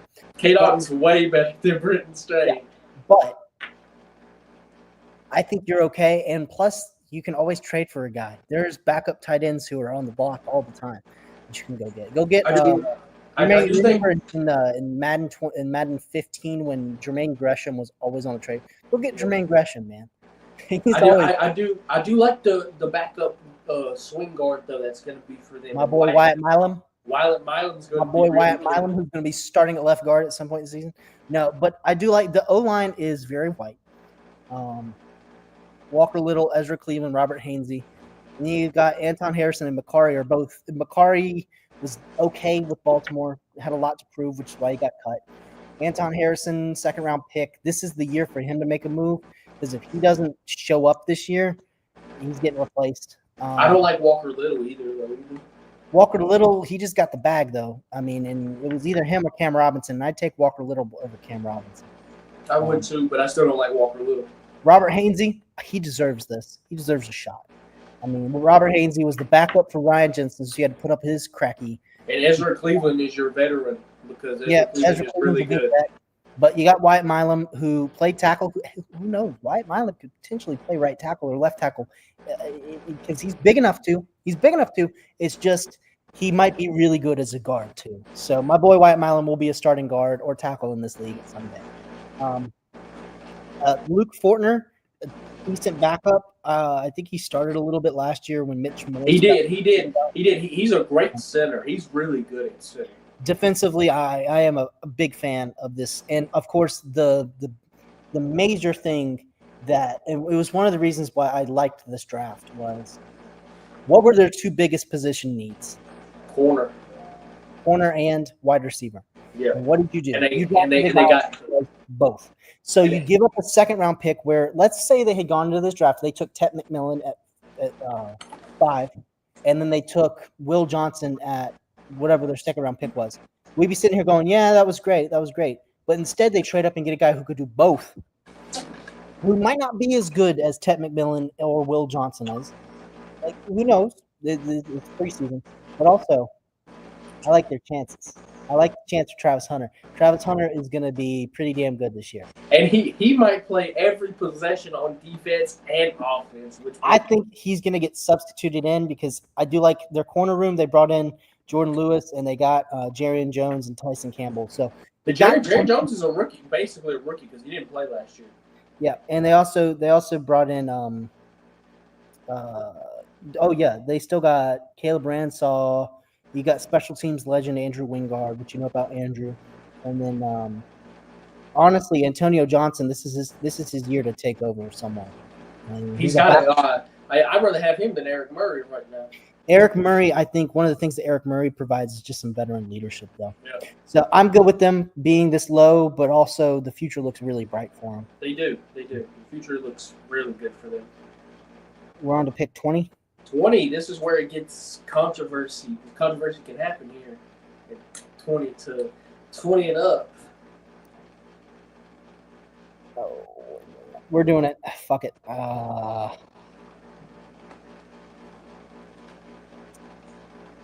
Once one of these teams isn't making the playoffs, we're going Minnesota Vikings. We're going Minnesota. We're going Minnesota. And here's why. You overshot your predictions last year. Well, you went 14 and whatever last year. And it was great. They did a really, really nice job. Not this year. You lose your quarterback. You lose the guy who got you there, and you're going to start a rookie who has no playing experience except for like 3 snaps in the preseason that he destroyed his leg. J.J. McCarthy, national champion J.J. McCarthy, give him some respect. J.J. McCarthy comes into this offense. Jettas is great. Addison is pretty decent. Naylor, not so good. Not a huge fan of Naylor. Ty Felton they drafted. Rondell Moore they brought in. Aaron Jones is your running back. Behind him, there's nobody. There's no depth. Offensive line might be the best offensive line in the NFL. It could be. No. Who are they fighting with right now for best O-line? Philly, yeah. But Philly just lost Mekhi Becton, so they've got a giant gaping hole. The Vikings just filled that hole. I mean, maybe you're fighting with Detroit because they've got Mahogany playing now. But they got a really I like this O-line. I love my boy Donovan Jackson. I couldn't speak less than highly of this man. I mean, I thought he was the best guard in the draft. I thought he was the best. I do love this O-line though. This O-line looks phenomenal. Darisaw is great. He was one of the best tackles in the NFL every year that he's not hurt. Ryan Kelly, one of the best centers. Only guy who was better than him. Starting center for the Detroit Lions. Yeah. Well, actually, 2 guys. Starting center for the Bears too, Drew Dahlman. And then you got Will Fries. Will Fries, one of the best success stories. And then Brian O'Neill, who's been holding it down. He's been holding it down for the Vikings line for years now. He was playing with Randy Moss. He's not quite that old, but yeah, Brian O'Neill, Darisaw, Jackson, Fries, Kelly. The fact that you can name them off the top of your head, every single position, and you're comfortable with that it's great. It's great. Good. You're going to have no problem protecting McCarthy. They've given him a lot of options here. They brought in Sam Howell. Defensively, they brought in a lot of vets. Harrison Phillips, I love him. He's such a good guy. They had him last year. They had him last year. I know. They brought in Jonathan Allen. They brought in Javon Hargraves. Jonathan Grenard comes back. Ginkle. That front five is insane. You've got the reason that the Jets were so good. Blake Cashman. No, the Texans. The Texans were so good.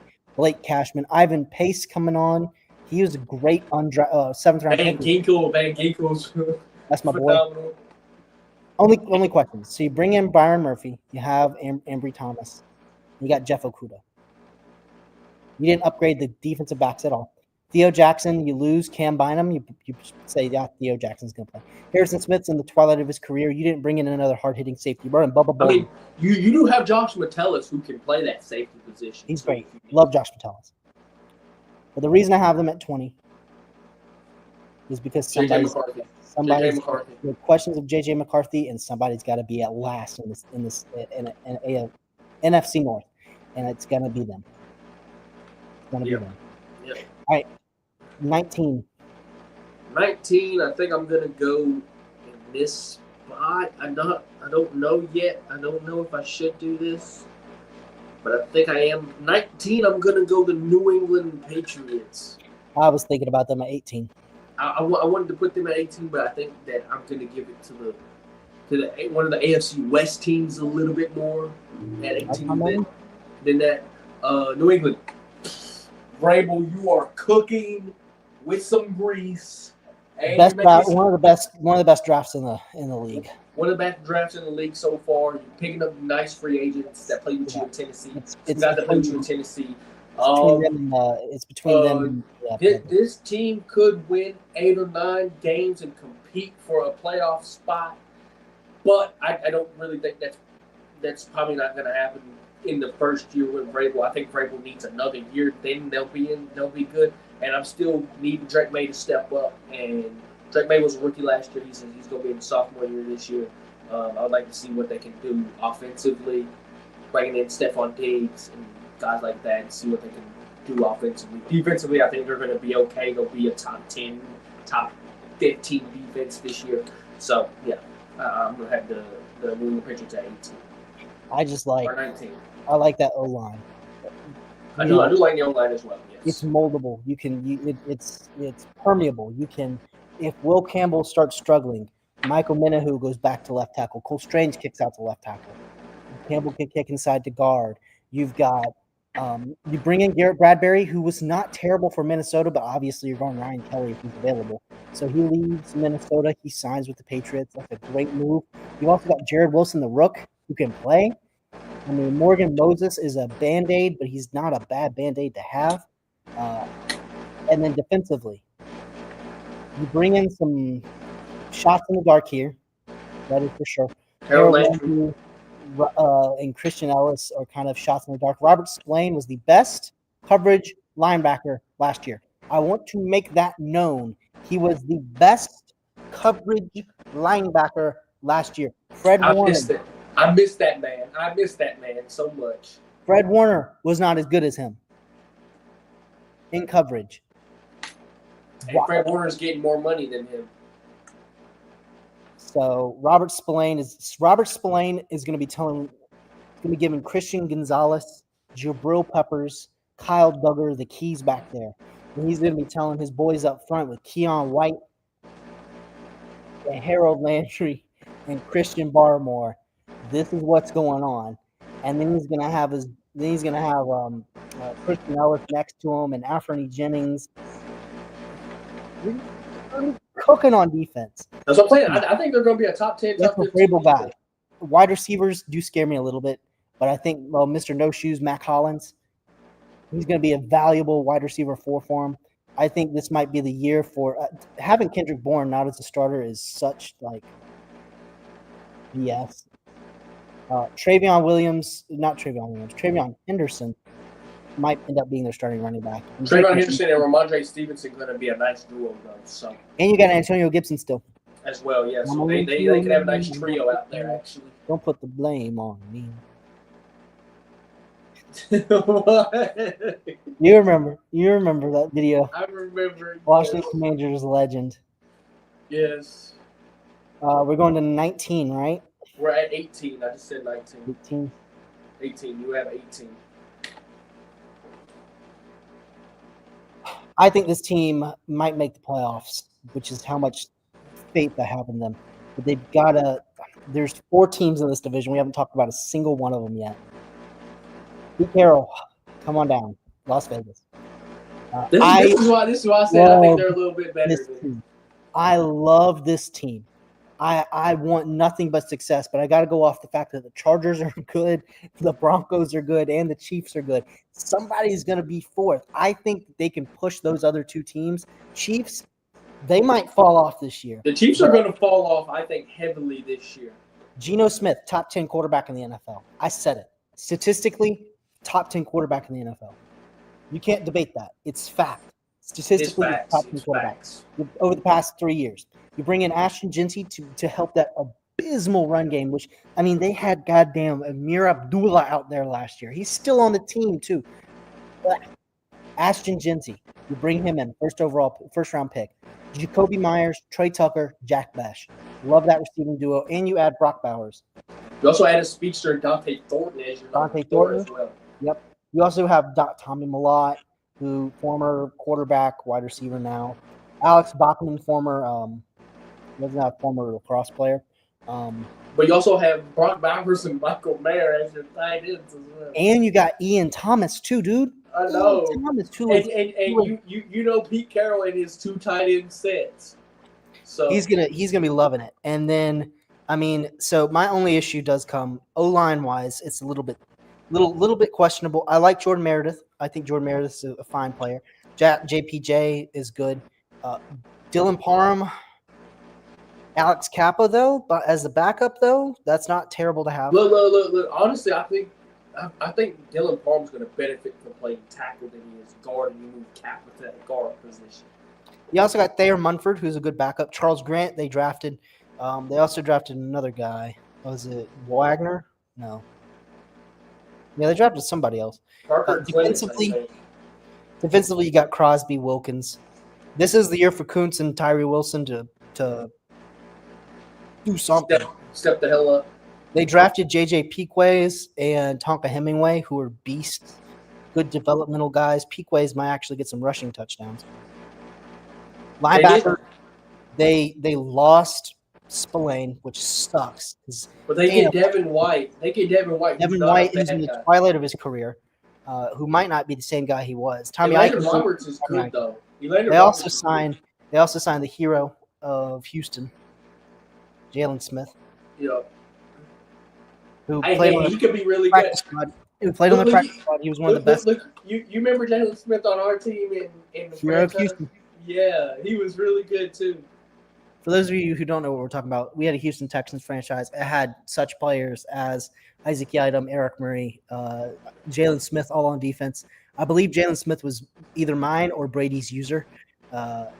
And so when we talk about some of these guys, we're talking about Madden. You know, Jalen Smith is a good shot in the dark, but he's a name. Like he's a name. But Isaac Yiadom is the captain himself. Yeah, Isaac Yiadom. Isaiah Polamau. They bring in Jeremy Chin, which was a great move, by the way. Great move. They have put some Band-Aids on their defensive backs. They're buying Eric Stokes as well. Yeah, Eric Stokes. He might be okay. Darren Porter's going to be a starter for them in like 3 weeks into the season. But, yeah, the fact that they have Tommy Millott as their kick and punt returner. That could be something to see. The thing with Millott was he ran a 4.39 at his pro day. The only reason he was playing quarterback to begin with is he's playing at a D2 school, and they just wanted to get the best player they had on offense. It's like high school. You get the best player on offense, the ball in their hand. So you put them at quarterback, you put them at running back, you put them at wide receiver. And so Millott, just luck of the draw, got quarterback. He had pretty good arm strength too. We could see some trickery. I could see some Geno Smith handoff to Millott. Millott turns around, throws it to what's his face? Why am I blanking on Jacoby Myers? Come on. Yeah, Jacoby Myers. Yeah. But yeah, Vegas Raiders. Somebody's got to be last for now. I think they're going to be a heck of a lot better. Yeah, I agree. Where am I at? 17. Number 17? Number 17, I mean, this could go either way with both sides. I think we see either one at 15, one at 17 could potentially happen, or we could see them at 16, 14. But I'm going to go hit this one with 17.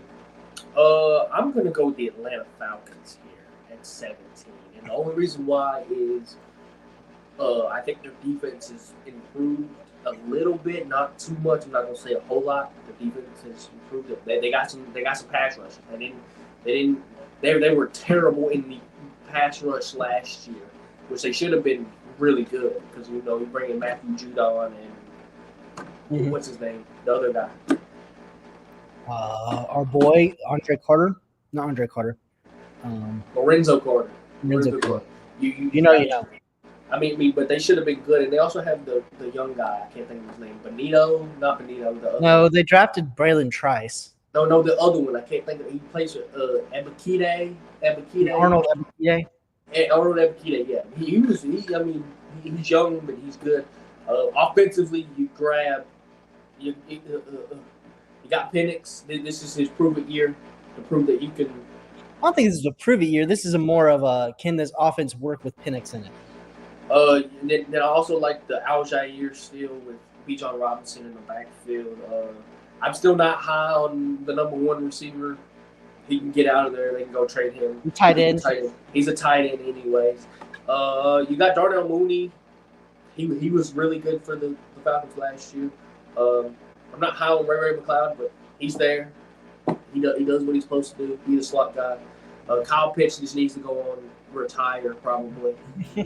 Their O-line is good besides the center position. Well, that's because they're all the same players than last year. Ryan Newsel has just won this job, and the problem with the Falcons is they didn't address this O-line at all. They didn't sign anybody.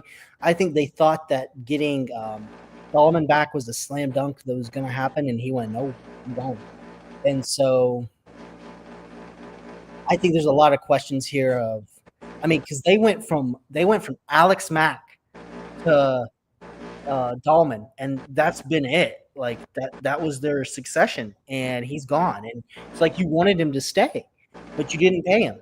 And so I think they did a really good job addressing their defense. I think they did a great job bringing in Pierce and bringing in Walker. I don't like Pierce and Walker, but I think if you valued them that highly, then by all means. They also brought in Leonard Floyd and Morgan Fox as well. So Morgan Fox is a great vet. I also like him and Aurora are going to play similar roles with David Onyemata. I also like the Leonard Floyd pick because he can give you 8 sacks a year. So I do like the Leonard Floyd pick there. The defense is decent. Davin Diablo and Caden Ellis, I do have some questions about, but I think if you like them, I can go with it.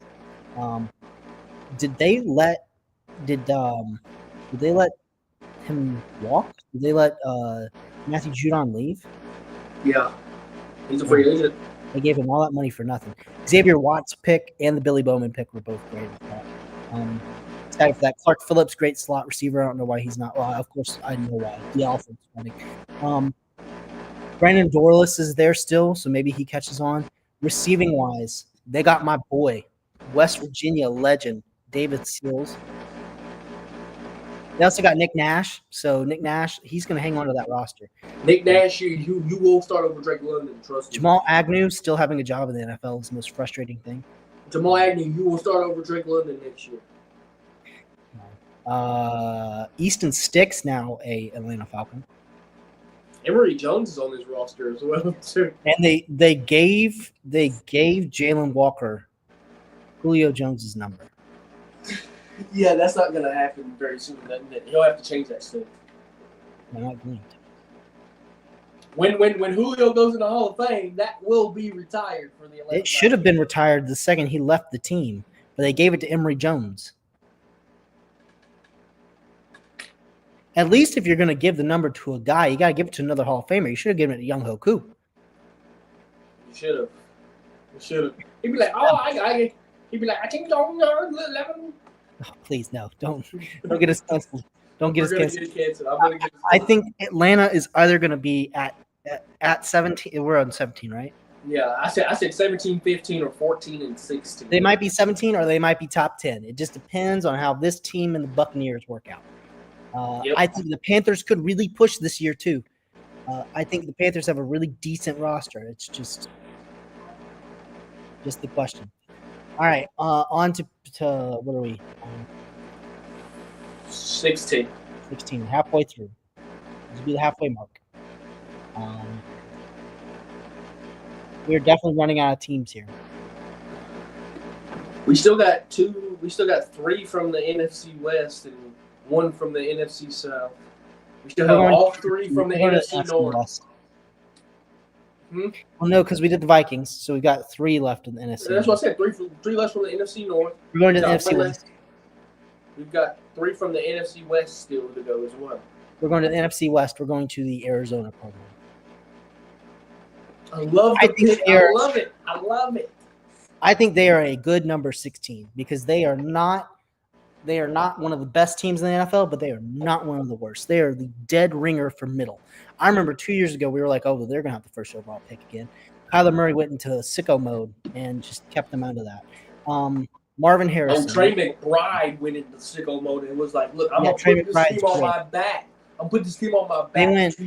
They went Walter Nolan, Will Johnson, both of which were 2 of my favorite guys in the draft. Walter Nolan was my favorite defensive tackle in the draft, that's for sure.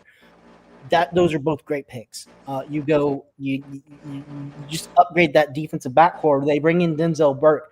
They brought in Cody Simon. Owen Papo's still there. If you know, you know. I mean, they've just done so much for that. They brought in Baron Browning, who they think can be that extra spark plug that they really didn't have before. Mykal Walker, Steelers legend, Mykal Walker. You bring in Dalvin Tomlinson to help complement. They have Calais Campbell there too. You bring in Josh Sweat. Zaven Collins is still there. Darius Robinson, Justin Jones. That's a really good defensive line. Offensively, they've got Harrison, Wilson, Dortch, Zay Jones. That's about it. But I also kind of like what Simi Fehoko did for the Chargers. And I like what Quez Watkins has done in the past for the Eagles. Tight end wise, Tip Freeman doesn't believe that birds are real, but he's a good blocking tight end. Elijah Higgins, former Dolphin, he can catch the football. Running back wise, James Conner, Trey Benson, Michael Carter. Quarterback, you bring in Jacoby Brissett to be your backup. That's a great backup to have. The only other issue I have, what's this O-line? Paris Johnson's good. Evan Brown. Maybe he's a starter, not quality though. I'd take John Simpson over Evan Brown. Jonah Williams, I like it. I like Jonah, my boy. Right. We got Kelvin Beachum who re-signed. That's a veteran. That's a locker room guy. I'm surprised he's not starting at guard. You have Royce Newman, and then you have my boy.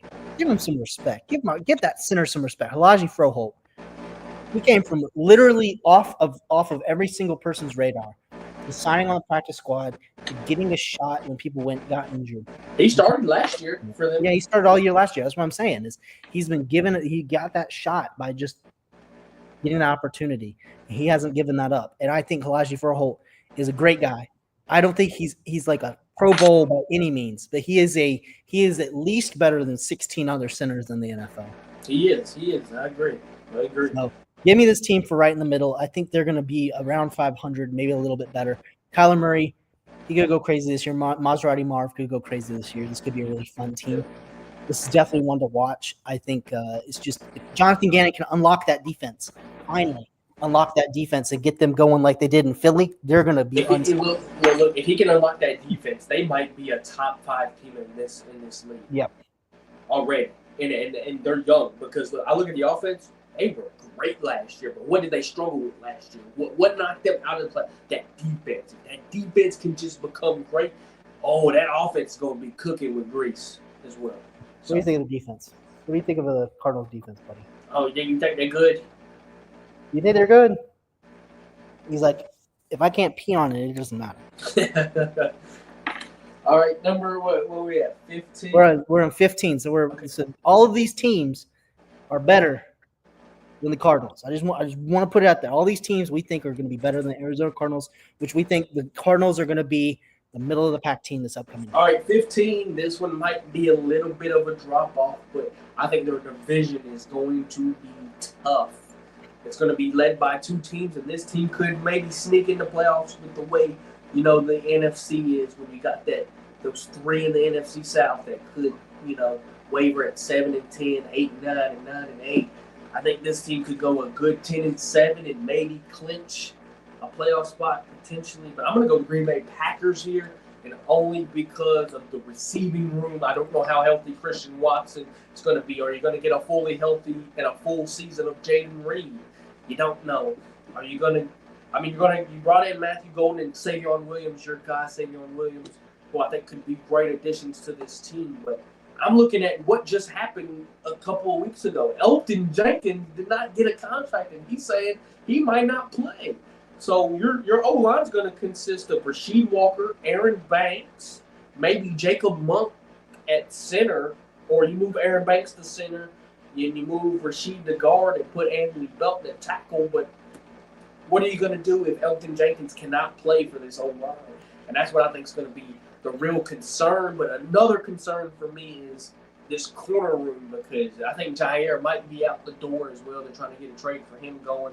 So you would have Keyshawn Nixon. Nate Hobbs not a bad guy. Carrington Valentine is more of a slot guy, so I don't really see him as a starting corner. And you got to figure that out. Evan Williams, I'm not too high on at safety. And Xavier McKinney is a really, really great safety. Yeah, man. I think this team was one of those that I was about to say at the back half. But I was like, I don't even know. This team could be really good or really, really, really bad. I think Jordan Love's got to put all these pieces together. You got Malik Willis still. Josh Jacobs, Jaden Reed, Matthew Golden, Romeo Dobbs. Those are all good. Christian Watson, Devontae Wicks. They brought in Mecole Hardman, too, to be a little change of pace. Tucker Kraft, Luke Musgrave. One of them's got to catch on, right? At some point. Yep. Rasheed Walker. Jordan Morgan, first-round pick. Not even listed until you get to the third-string tackle. Left tackle. He might have to play guard this year. Jordan Morgan might have to play guard. I think Aaron Banks coming into center would be fine if you have Elgton Jenkins hold out, and then Jordan Morgan plays right guard or left guard. That's what I see. Or I can see Anthony Belton going to tackle. They move Rasheed Walker to guard too as well. Defensively, lot more questions than answers. I think this defensive line might be pretty decent, but then you've got Isaiah Simmons, who still hasn't caught on yet. And you've got Edgerrin Cooper's really good. Edgerrin Cooper was good last year. That was one of my guys I talked about. I was like, Edgerrin Cooper should be a first-round pick. Wasn't a first-round pick, but he was really good. Yeah. Isaiah McDuffie's going to be really good. Quay Walker's good. Gary, you don't like, but he's really good. Devontae Wyatt's really good. Warren Brinson could be decent. They got the man, the myth, the legend, Nazir Stackhouse as well too. Yeah, that's Jade Silver too. Yep. But I agree. I think this team could go 10-7 potentially with the way the NFC South is going to shape out to be, because you never know with one of those teams or the way the NFC is going to be. I still think the top two teams is going to be the Bears and the Lions though in that division. So yeah, give me 1 second. I'll be right back.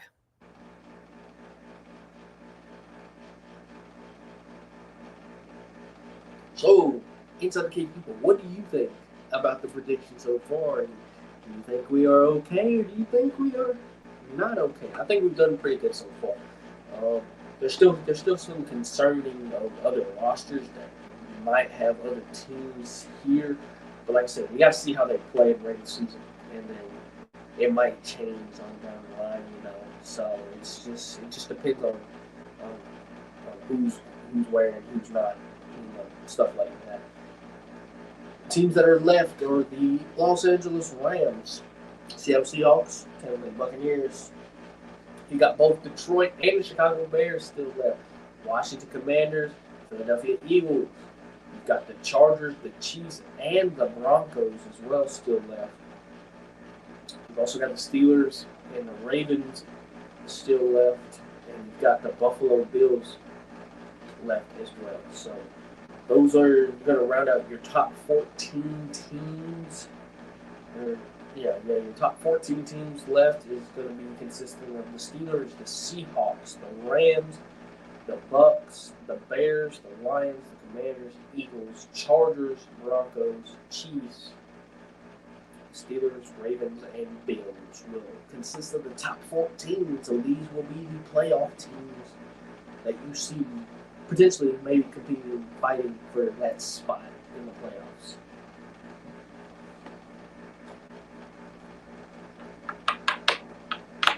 I like to say the top 5 should be self-explanatory, but you never know on inside the cage what can happen and what will happen, but it should be self-explanatory. The top 5 should be easy. Now, where it gets tricky is right here at the 15 up with the Packers. So 14 and up is where it's going to plateau and get trickier because you don't know what you're going to get out of these guys, what's going to happen. I think some of these teams are very good, but they need to be ranked a little bit lower. So, and Bennett's back, so he can do. Finally, goddamn. He can do 14. The prediction. 14. Yeah, number 14 here. Let's see. Who we got? I know you're just listing off everybody that's left. I just list off the teams that are left. There's only 14 teams left, and they're okay teams. I'm guessing, but we should know who the top 5 are going to be. Probably out of these teams that are left. So. I'm gonna leave one of them for you to handle because I really don't want to be the one to say it. Still, and we're getting a little bit too high for him in my opinion. But honestly, I think they're in the 17 to 14 range. So I mean, you can go ahead and say them right here. Hey, it doesn't matter. Pittsburgh's a 14, 17 range anyway. Let's talk about the Steelers. A lot of people are probably already mad because we have the Bengals lower than them. They don't have a quarterback right now. That's not my fault. You can blame Aaron Rodgers for being indecisive. However, what they do have, Arthur Smith. And let me tell you about Arthur Smith. He's a top. No. They did pretty good. They got DK Metcalf in a trade. They drafted Caleb Johnson, who's great. You've got Derek Harmon, who's their first round pick. He's going to be the successor to Cameron Hayward. You got TJ Watt, who you're going to pay, hopefully. Alex Smith, my boy Jack Sawyer. And Nick Herbig is still there as well. Herbig. You got Queen, Wilson. Wilson's going to be the starter this year. I don't care what you say. Yeah. Cole Holcomb if he's healthy. Corner Darius Clay, Meanie Bishop.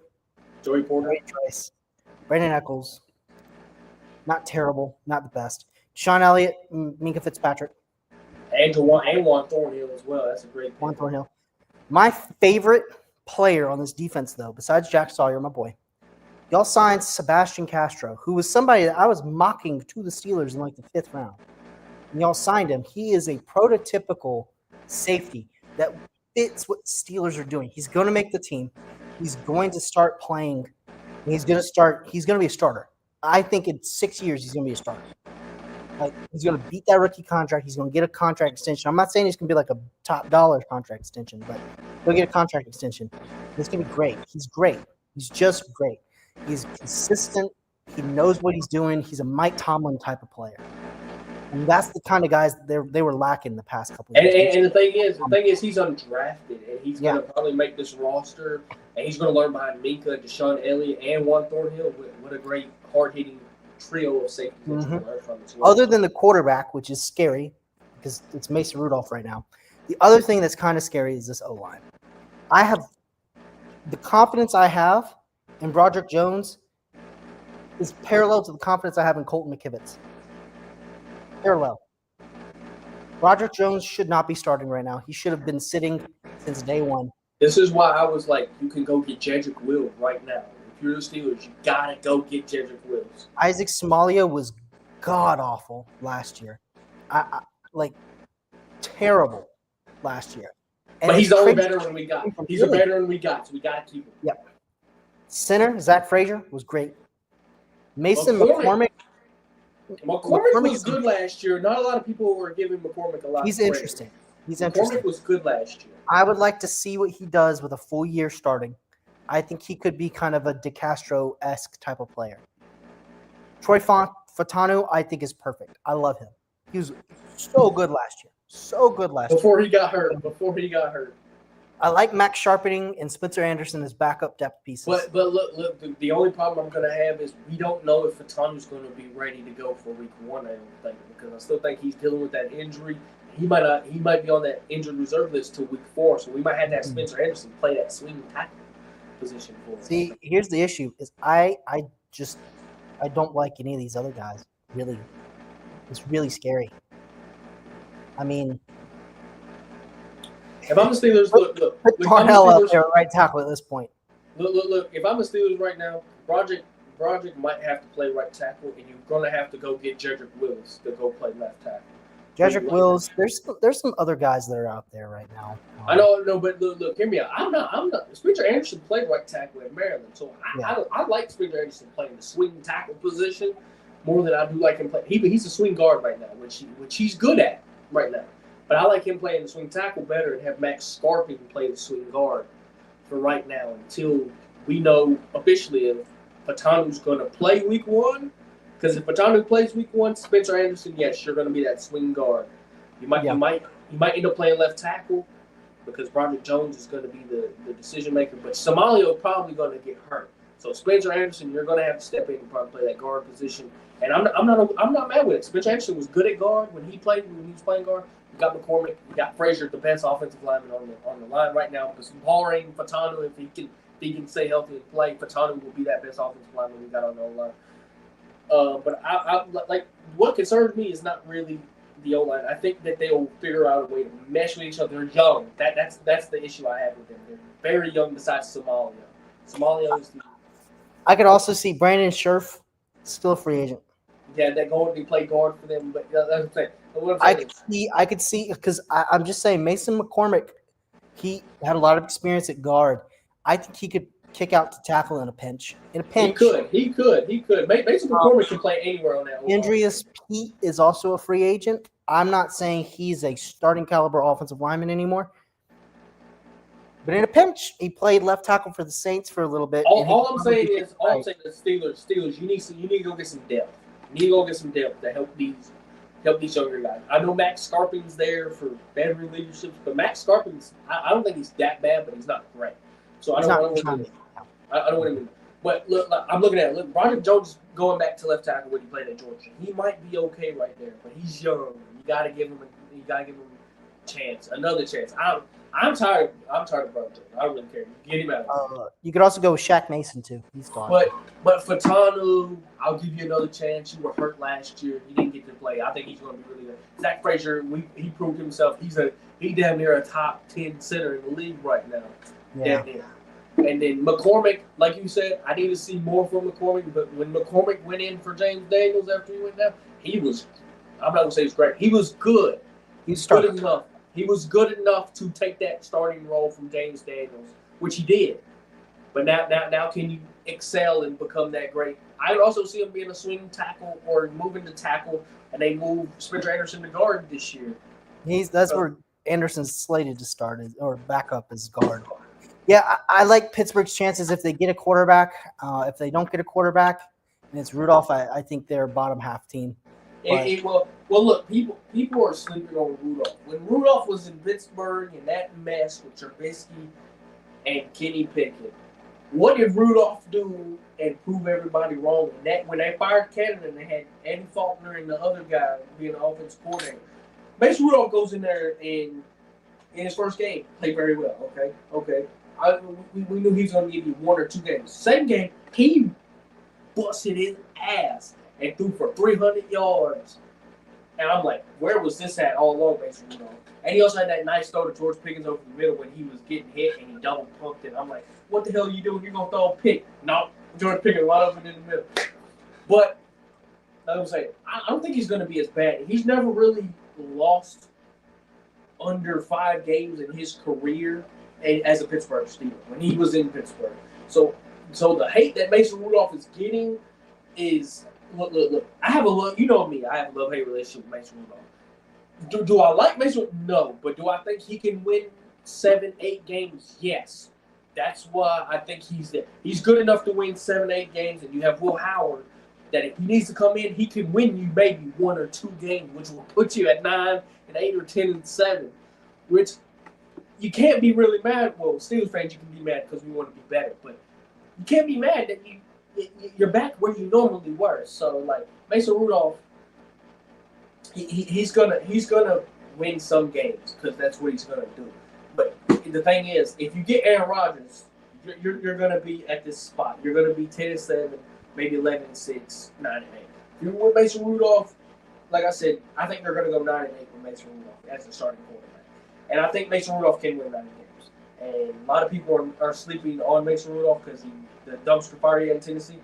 Remember, Mason Rudolph knows the SEAL system at the back of his head. He knows this shit in and out, knows what he wants, knows what he wants to do. They're not going to run it around him, though. They're going to run it around DK. That's the thing. They're going to run it around DK. DK's a deep ball guy. Mason Rudolph, what is he good at? Throwing the ball deep down the field, throwing the ball in the middle of the field. His only problem is he's not good at looking at his progressions. That's his problem.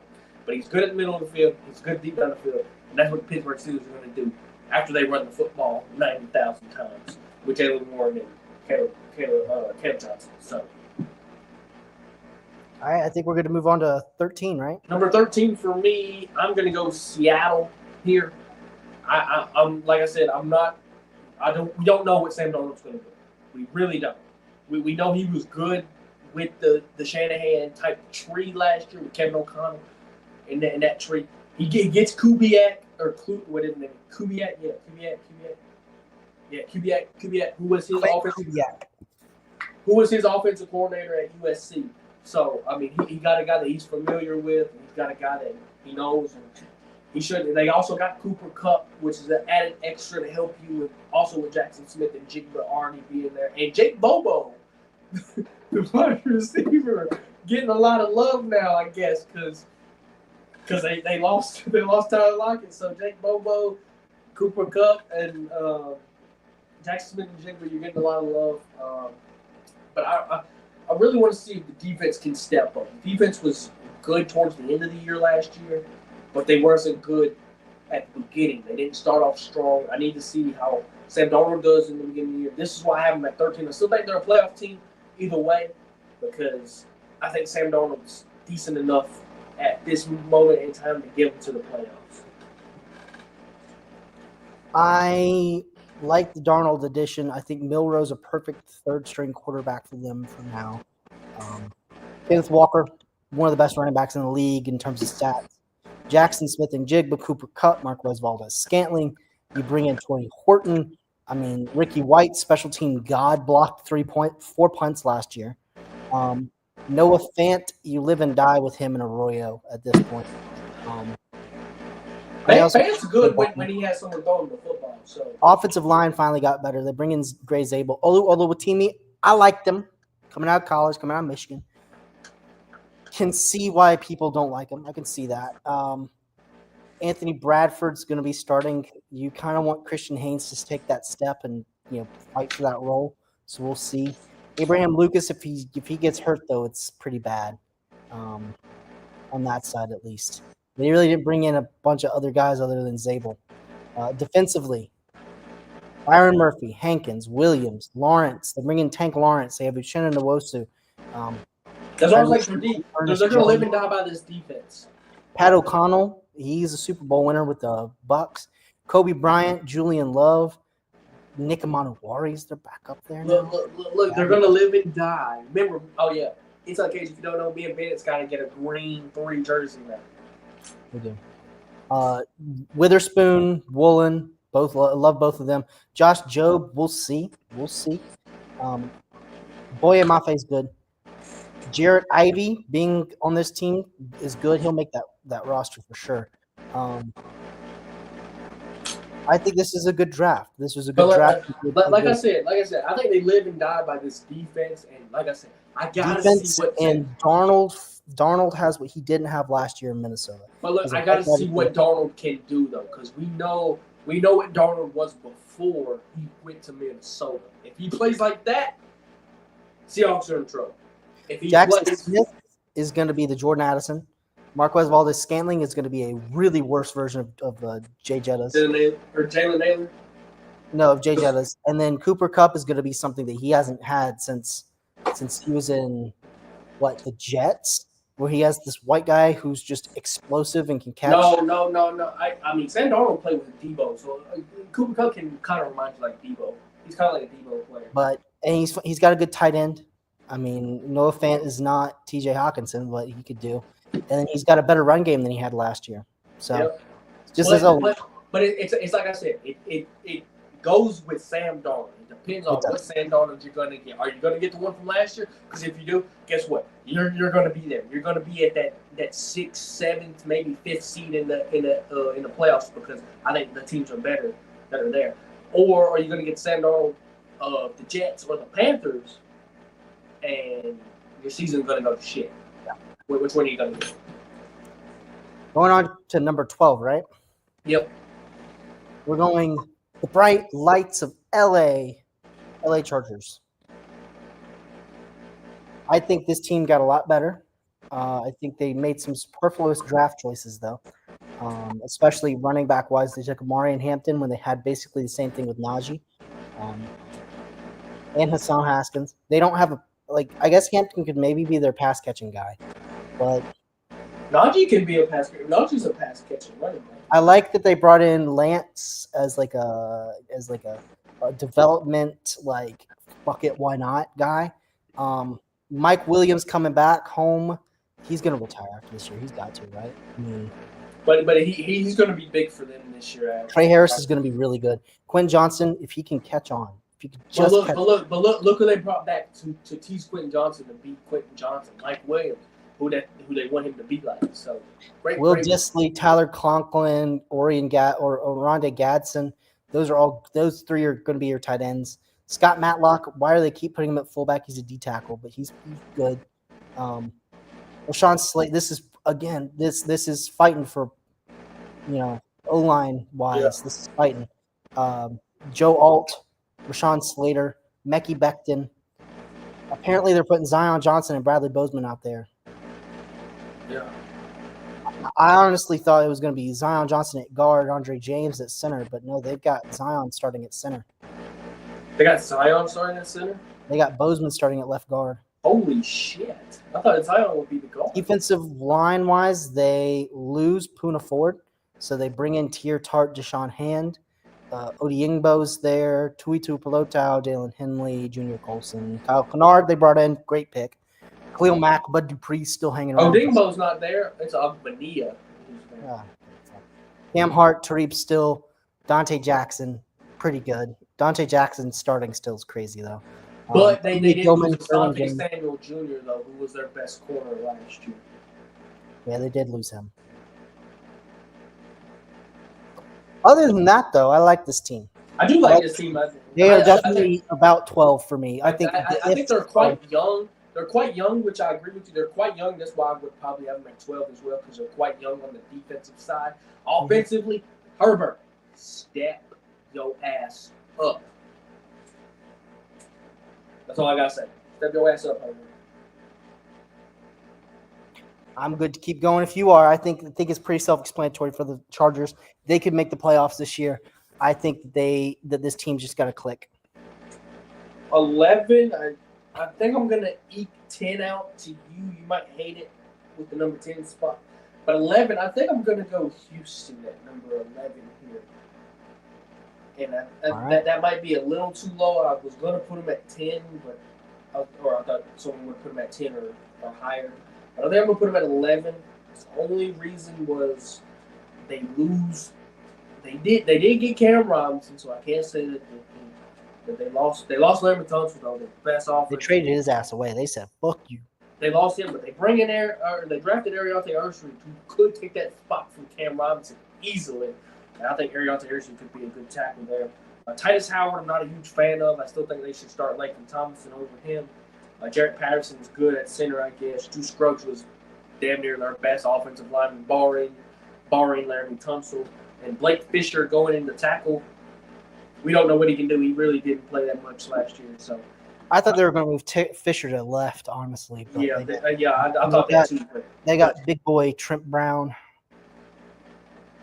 no, they got Cameron Robinson playing. They got Trent Brown as the backup right tackle. Yeah, which I still thought they should have went Trent Brown at right tackle, but it's okay. I do like the receiving core still a little bit. I like Nico. They got 12 receivers now that could all Christian be Kirk. You're not going to have Tank Dell, it looks like. So Tank Dell's gonna be on the IR. I think like Jaden Higgins might take that. it's gonna be Collins, Kirk, and Higgins with Noel and Mechie playing that. Mechie might get traded before the start of the season. But I can still see that. Tight ends, Dalton Schultz is going to be really good. He was a big factor for Stroud last year. I think Stroud needs to just relax, calm down. He looked frantic a lot last year in his sophomore year, which we'll give him benefit now. He had a sophomore slump, but can he go off of that and become better? That's why I have them kind of here because CJ Stroud sophomore slump, but the offense also was injured a whole lot last year. And we don't get Tank Dell, so we're not really getting to see a whole lot of, and the O-line's brand new. The O-line is literally brand new, besides Patterson and Scruggs and Fisher. But Fisher hasn't played, so the O-line is very new. So I want to see that. Defensively, Henry To'oTo'o, Azeez Al-Shaair, Christian Harris, Danielle Hunter, Alonso Fudasaki, Will Anderson, all good players. Nico Autry, really good. Tim Settle worries me a little bit. Stingley. Tim Settle's just old. That's the only problem with him. Stingley, Petrie, and I think Tremont Smith will play those corner positions. I forgot. Sorry. Kamari Lassiter. And then bringing C.J. Gardner-Johnson really helps that safety room. And Kalen Bullock, who they loved last year as a rookie, is their safety. I think that's a really good defense right now. But is it really like one of those top 10 defense?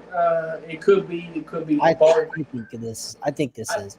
I think they do, but it's injuries for me is why I'm in concerned. This day and age. I think what they've done is really smart. They've got a bunch of players who maybe they aren't all perennial pros, but you've got depth in places where Mario Edwards could be a starter on a team. He could be.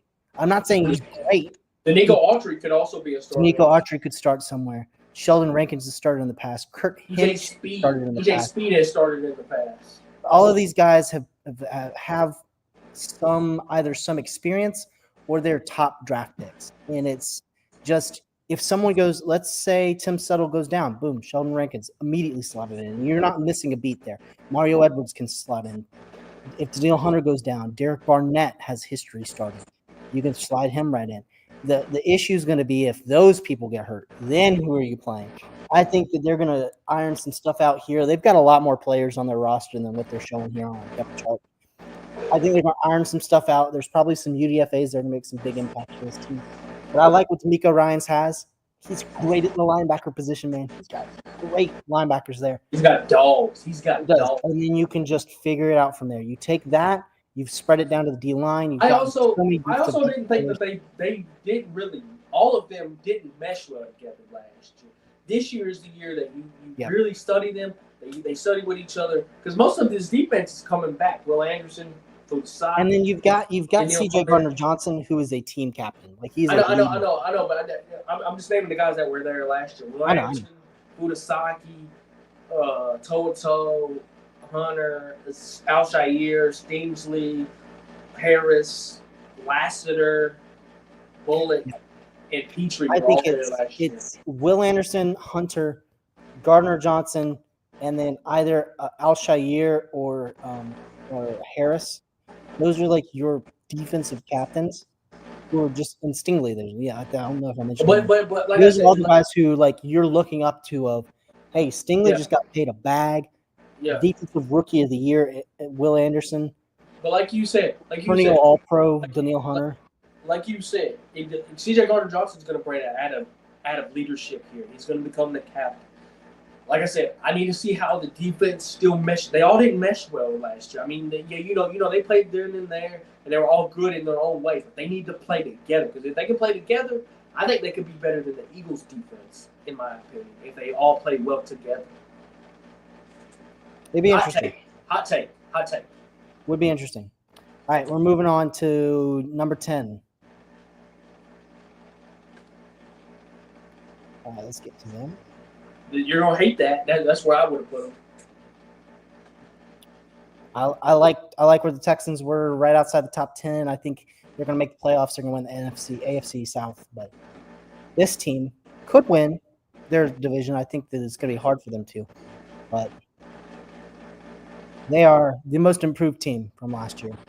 Chicago Bears at 10. Well, you have the Bucks above them. It's crazy. I think you can't give the Bears too much credit because we have not seen this team play a game yet. The Yeah, we Bucks have. we've seen them That's true. the Bucks we've seen as a full unit play a game. This team has gotten so many new moving parts. They brought in Luther Burden in the draft. You have Caleb Williams, DeAndre Swift. My problem is they didn't get an upgrade at running back. They got DeAndre Swift, who's not an upgrade. He's been there since last year. They brought in Monangai, but we'll see what he can do. DJ Moore, Roma Dunze, Luther Burden. That's a great top three. And you got Olamidebi, Zacchaeus, and Duvernay as your backups. That's great. That's perfect. Tight ends, you got Loveland and Komet. That's perfect. Left tackle Braxton Jones is the biggest what if on this O-line. Other than that, you've got top left guard in the league. Go to when he's healthy. The second rated center in the league behind Frank Ragnow and Drew Dahlman. You bring in a guy who has struggled a bit on the O-line, but hopefully he can step this up with Jonah Jackson at right guard. And then Darnell Wright, who I think they have currently hurt. They have like Ozzie Trapillo ahead of him. Yeah. Darnell Wright, first round pick. He's going to start at right tackle. You're hoping he can kind of fill in that Penei Sewell role. Defensively, they just got better. They brought in Deo Odiingbo, Grady Jarrett, Montez Sweat is already there. Sorry. Montez Sweat, Gervin Dexter. Zach Pickens was there. He played a good bit. Shamar Turner's going to get some playing time. TJ Edwards, Tremaine Edmonds, Ruben Hippolyte on special teams. The athletic prowess he has is beyond acceptable. Kevin Byard is their free safety, which is crazy to me. Strong safety Jaquan Brisker. Great pick in Jaquan Brisker that they picked a couple of years ago as well. Tyler Gordon, Tyreek Stevenson, Jalen Johnson, Zaw Frazier they drafted. This team with Dennis Allen as their defensive coordinator is going to go. You also got to think they just paid Tyler Gordon a lot of money too. So this team's going to go crazy. I think they're going to make the playoffs this year. It's just I don't want to give them enough credit yet because they have not played a single season game together. And I'm hoping Caleb Williams is. Wait, is Darnell Wright still hurt? I don't know. They just have Ozzie Trapillo starting, which is bull. But that's weird. I know. It's crazy. A lot of teams should be calling for Darnell Wright right now, though. That's Apparently. the case. Okay, number 9. I think I'm going to go here with them because I still think that they were probably 10. I would have put the team that you put at 10 at 8 or 9 or 8. I'm going to go Tampa at 9. I think That's that they're gonna either win their division or they're gonna be second in their division. With the NFC South, it could be anybody's division. They could win it. They could win it at 7 games and be 7-10 and going into the playoffs. And you're like, how the hell did they get in there at 7-10 and 2? Because that's how that division goes. I really think Tampa improved a whole lot in my opinion. I believe adding Emeka Egbuka I hate Emeka Egbuka, but adding Emeka Egbuka to this offense is going to be very good, especially for Baker Mayfield when he's got Jalen McMillan, Mike Evans, Chris Godwin, and adding Emeka Egbuka helps that as well. Also with Kate Otten as the tight end. The O-line, they're just getting better each year. It seems like Tristan Wirfs, Ben Bredesen is now their new guard. He started last year. But that's what I'm saying. He's new to the mix, kind of. Even though he played last year, he's new to the mix. Graham Barton, who they drafted, Cody Mock, who they also drafted, and Luke Gadecki, who they also drafted. They've all been a part of this team besides Bredesen, but Bredesen's been there last year, so they do know they're getting better on the O-line, knowing each other, knowing how to mesh well and stuff. You also got Bucky Irvin and Rachaad White, who were really good last year, especially Bucky Irvin, who no one really thought was going to be that top guy. Took over Rachaad White, actually, last year. Defensively, he's not on here, but I think you might see a lot of the 464-pound guy with Vita Vea in the middle You're gonna you're gonna see the guy from Florida. I don't forgot his name, but you're gonna see the guy from Florida a lot. Kalisa Kansas, great pick when they picked him. Great pick. Logan Hall still there. Desmond Watson. I still think Desmond Watson and Vita Vea are going to wreck that middle of that defense stuff.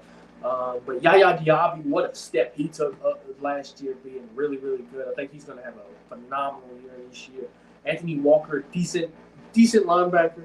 Devontae David, the veteran, been there, knows what he's doing. Hassan Reddick was a great pickup by the Bucks. Jamel Dean still there as your corner. Antoine Winfield, the Pro Bowl safety. Benjamin Morrison, who you drafted, and Jacob Parrish, who also you drafted. I can see filling in those roles at the corner position. Christian Izien, the great guy that you like playing at free safety. And also Tyke Smith, a very underrated guy from Georgia who could play that safety position, corner, play anywhere actually on that defensive back room. So I think defensively this team's going to be really, really good. Offensively, there's some concerns with health issues. Mike Evans still going to be there. He wasn't healthy all last year. Chris Godwin didn't play all year, and Emeka Egbuka's going to be there. And he's injury prone too. So I would like to see how the offense meshes. But I have them at 9 here because I think they're going to be a really good team. I think it's comfortable. That's a comfortable spot for them. I think there's some questions to be had though. I don't have much else to say. I do want to say though, I really like the pickup they made of Jake Majors, the UDFA from Texas at center. He was calling out protection for Quinn Ewers in the SEC. And he went undrafted. And he didn't he had one of the highest pass blocking grades of a center. And it's surprising to me that he went undrafted. He's built like a rectangle. He didn't allow a sack in 3 years too, which is insane. So I think he's somebody where, let's say in 2 years, Cody Mock maybe isn't holding on or Bretterson's not holding on like they should, and you wanted to make a change, Jimmy Majors could start at center and you could always move Barton. Yeah. He's one of those players where he could fight for a starting role. So yep. I like it. I like where they are.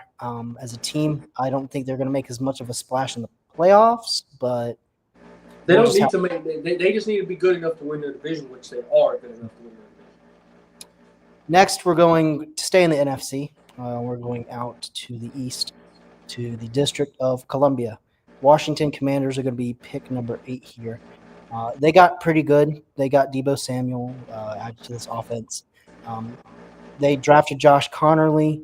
They brought in Dietrich Wise. They brought in Von Kinlaw is a big name free agent signing currently. Deebo Samuel, the wide receiver. Bobby Wagner's still there. Mike Sanders still gets to play in the nickel now with Lattimore and Jonathan Jones and Trey Amos. And Noah Igbenogany's there, which I'm not saying that he's any good, but you got to give him some credit there. He was good in the slot last year when he played in the slot. Jerjon Newton's still waiting in the wings. Eddie Goldman's still on the team. Frankie Louvu. It's just a good team. It's all around a very solid playoff team. What concerns me though is the O line a little bit. I like Laremy Tunsil. I think they're trying to move Coleman to left guard. Biotis is good at center. I think that they need to. I would move I'd move Wiley to guard and start play Connerly to tackle. Yeah.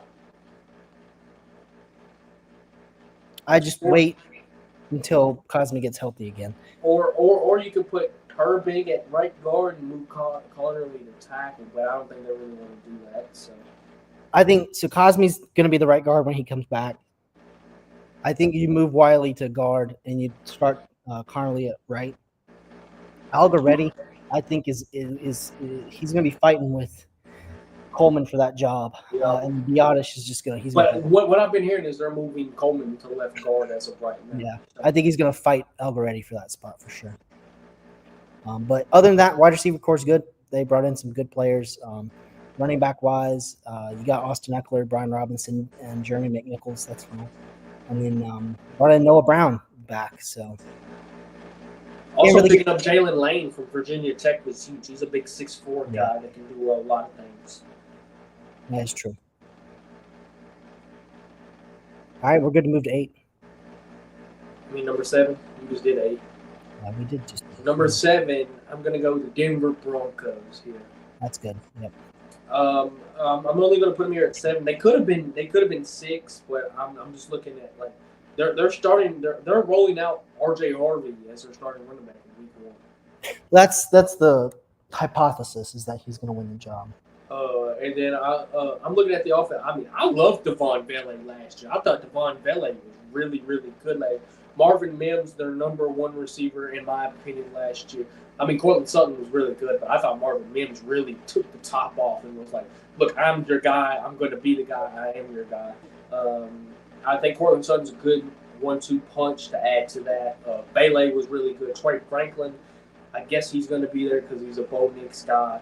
The O-line, Garrett Bowles up there. Oh, you also had Evan Ingram, a great pass catching tight end. Yeah. So their offense is going to be cooking. I'm not too high on RJ Harvey. I do like Audric Estime though, the running back they got last year. But in the O-line, you go to Garrett Bowles, the old guy who's been there, knows what he's doing. Ben Powers knows what he's doing. Luke Wattenberg, I'm not so high on, but he played last year a little bit when Cushenberry went down. Quinn Miners is there, the guy that you like, Quinn Miners. Yeah. And then Mike McGlinchey, a right tackle. When you made a trade for him, that was good. They got a good O-line, too. They could have a question for having one of the top O-lines as well. That is true. The only question I got is the center and the guard. Ben Powers, he's inconsistent, but he's good enough. Luke Wattenberg, I don't know what you can do because he didn't play very well last year. Well, I mean, this is the classic Sean Payton team right here, right? You got a bunch of guys who used to play for him in New Orleans. I mean, and then go to the defense. You bring in probably one of the best safeties when he wants to be, in Talanoa Hufanga, a guy that Bennett really loves, thinks he could be the next Troy Polamalu, which I do agree. I think he can be the next Troy Polamalu if he can stay healthy.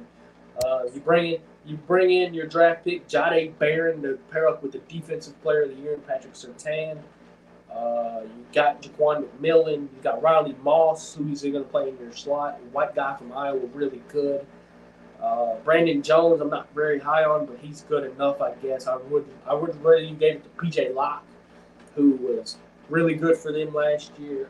Linebacking core, Jonathan Cooper, decent guy. Drake Greenlaw, really, really good, who you stole from the 49ers. Alex Singleton was very good for them last year. Nick Bonito as well was good for them. And you got John Franklin Myers, they were talking about him being a Pro Bowler last year. He's mad about his contract, but I think if they sort that out, they'll be fine.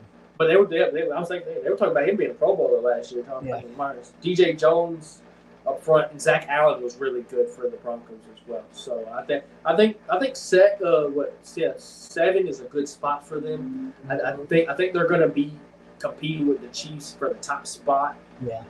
And I think the Chiefs might be third in that division if they can't win the games that they need to win. So, all right, we are currently at about 2 hours and 30 minutes into recording.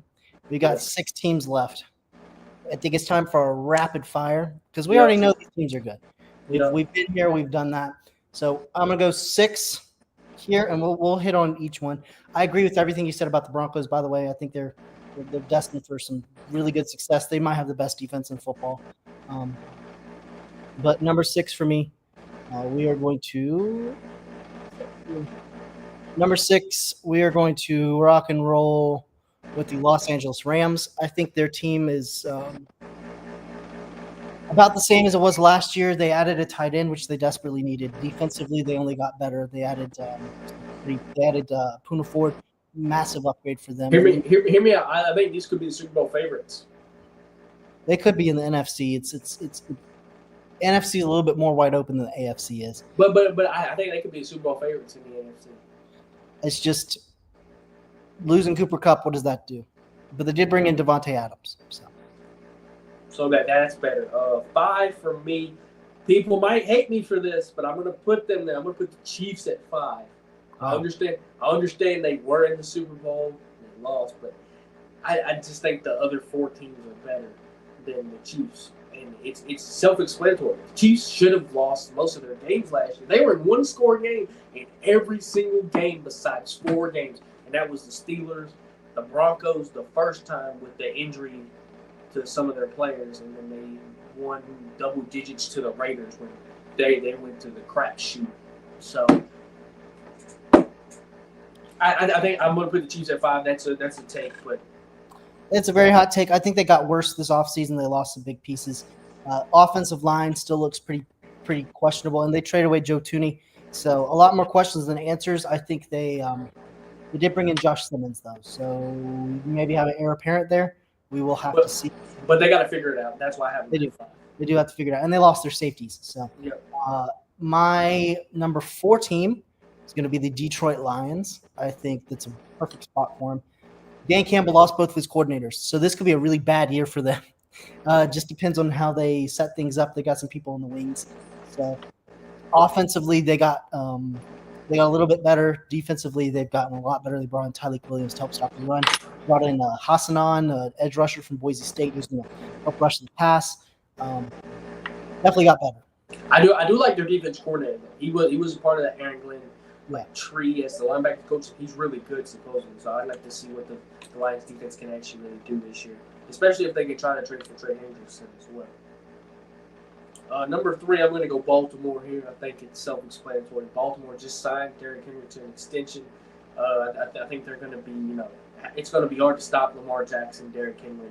And they also added D-Hop, who I think he's in his later years of his career, but he can catch the football, so that's all you really need.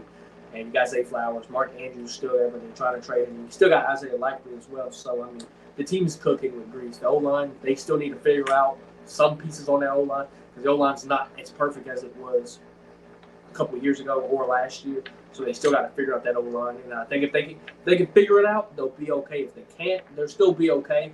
I still think they might win the division as well. So they probably will win the division. It's just how far can they make it in the playoffs? Can they get over the chief hump? And the next team we're going to talk about here, this Buffalo Bills. I think they got exponentially better. Keon Coleman's in his second year. Greatness is just coursing through his veins. But they just got better. They're going to figure out their identity this year. They brought in a lot of good players. The safety is the biggest question. I think Taylor Rapp are your 2 safeties. That's I agree. I think the Bills could potentially win the Super Bowl this year. I think they could and be the top team to take down. Finally, get Kansas City out of the ranks of being the top team in the AFC. I think the Bills are going to go a good 14-3, 13-4 this year, being the top team this year, and win the AFC. Like be the number 1 seed in the AFC. That's what I think is going to happen. And number 1, self-explanatory, the Philadelphia Eagles. They won the Super Bowl. I really think that they might not be as good as they were last year, but I can't really tell that because they won the Super Bowl. They still got their defense. So, I mean, that defense was phenomenal. It's phenomenal.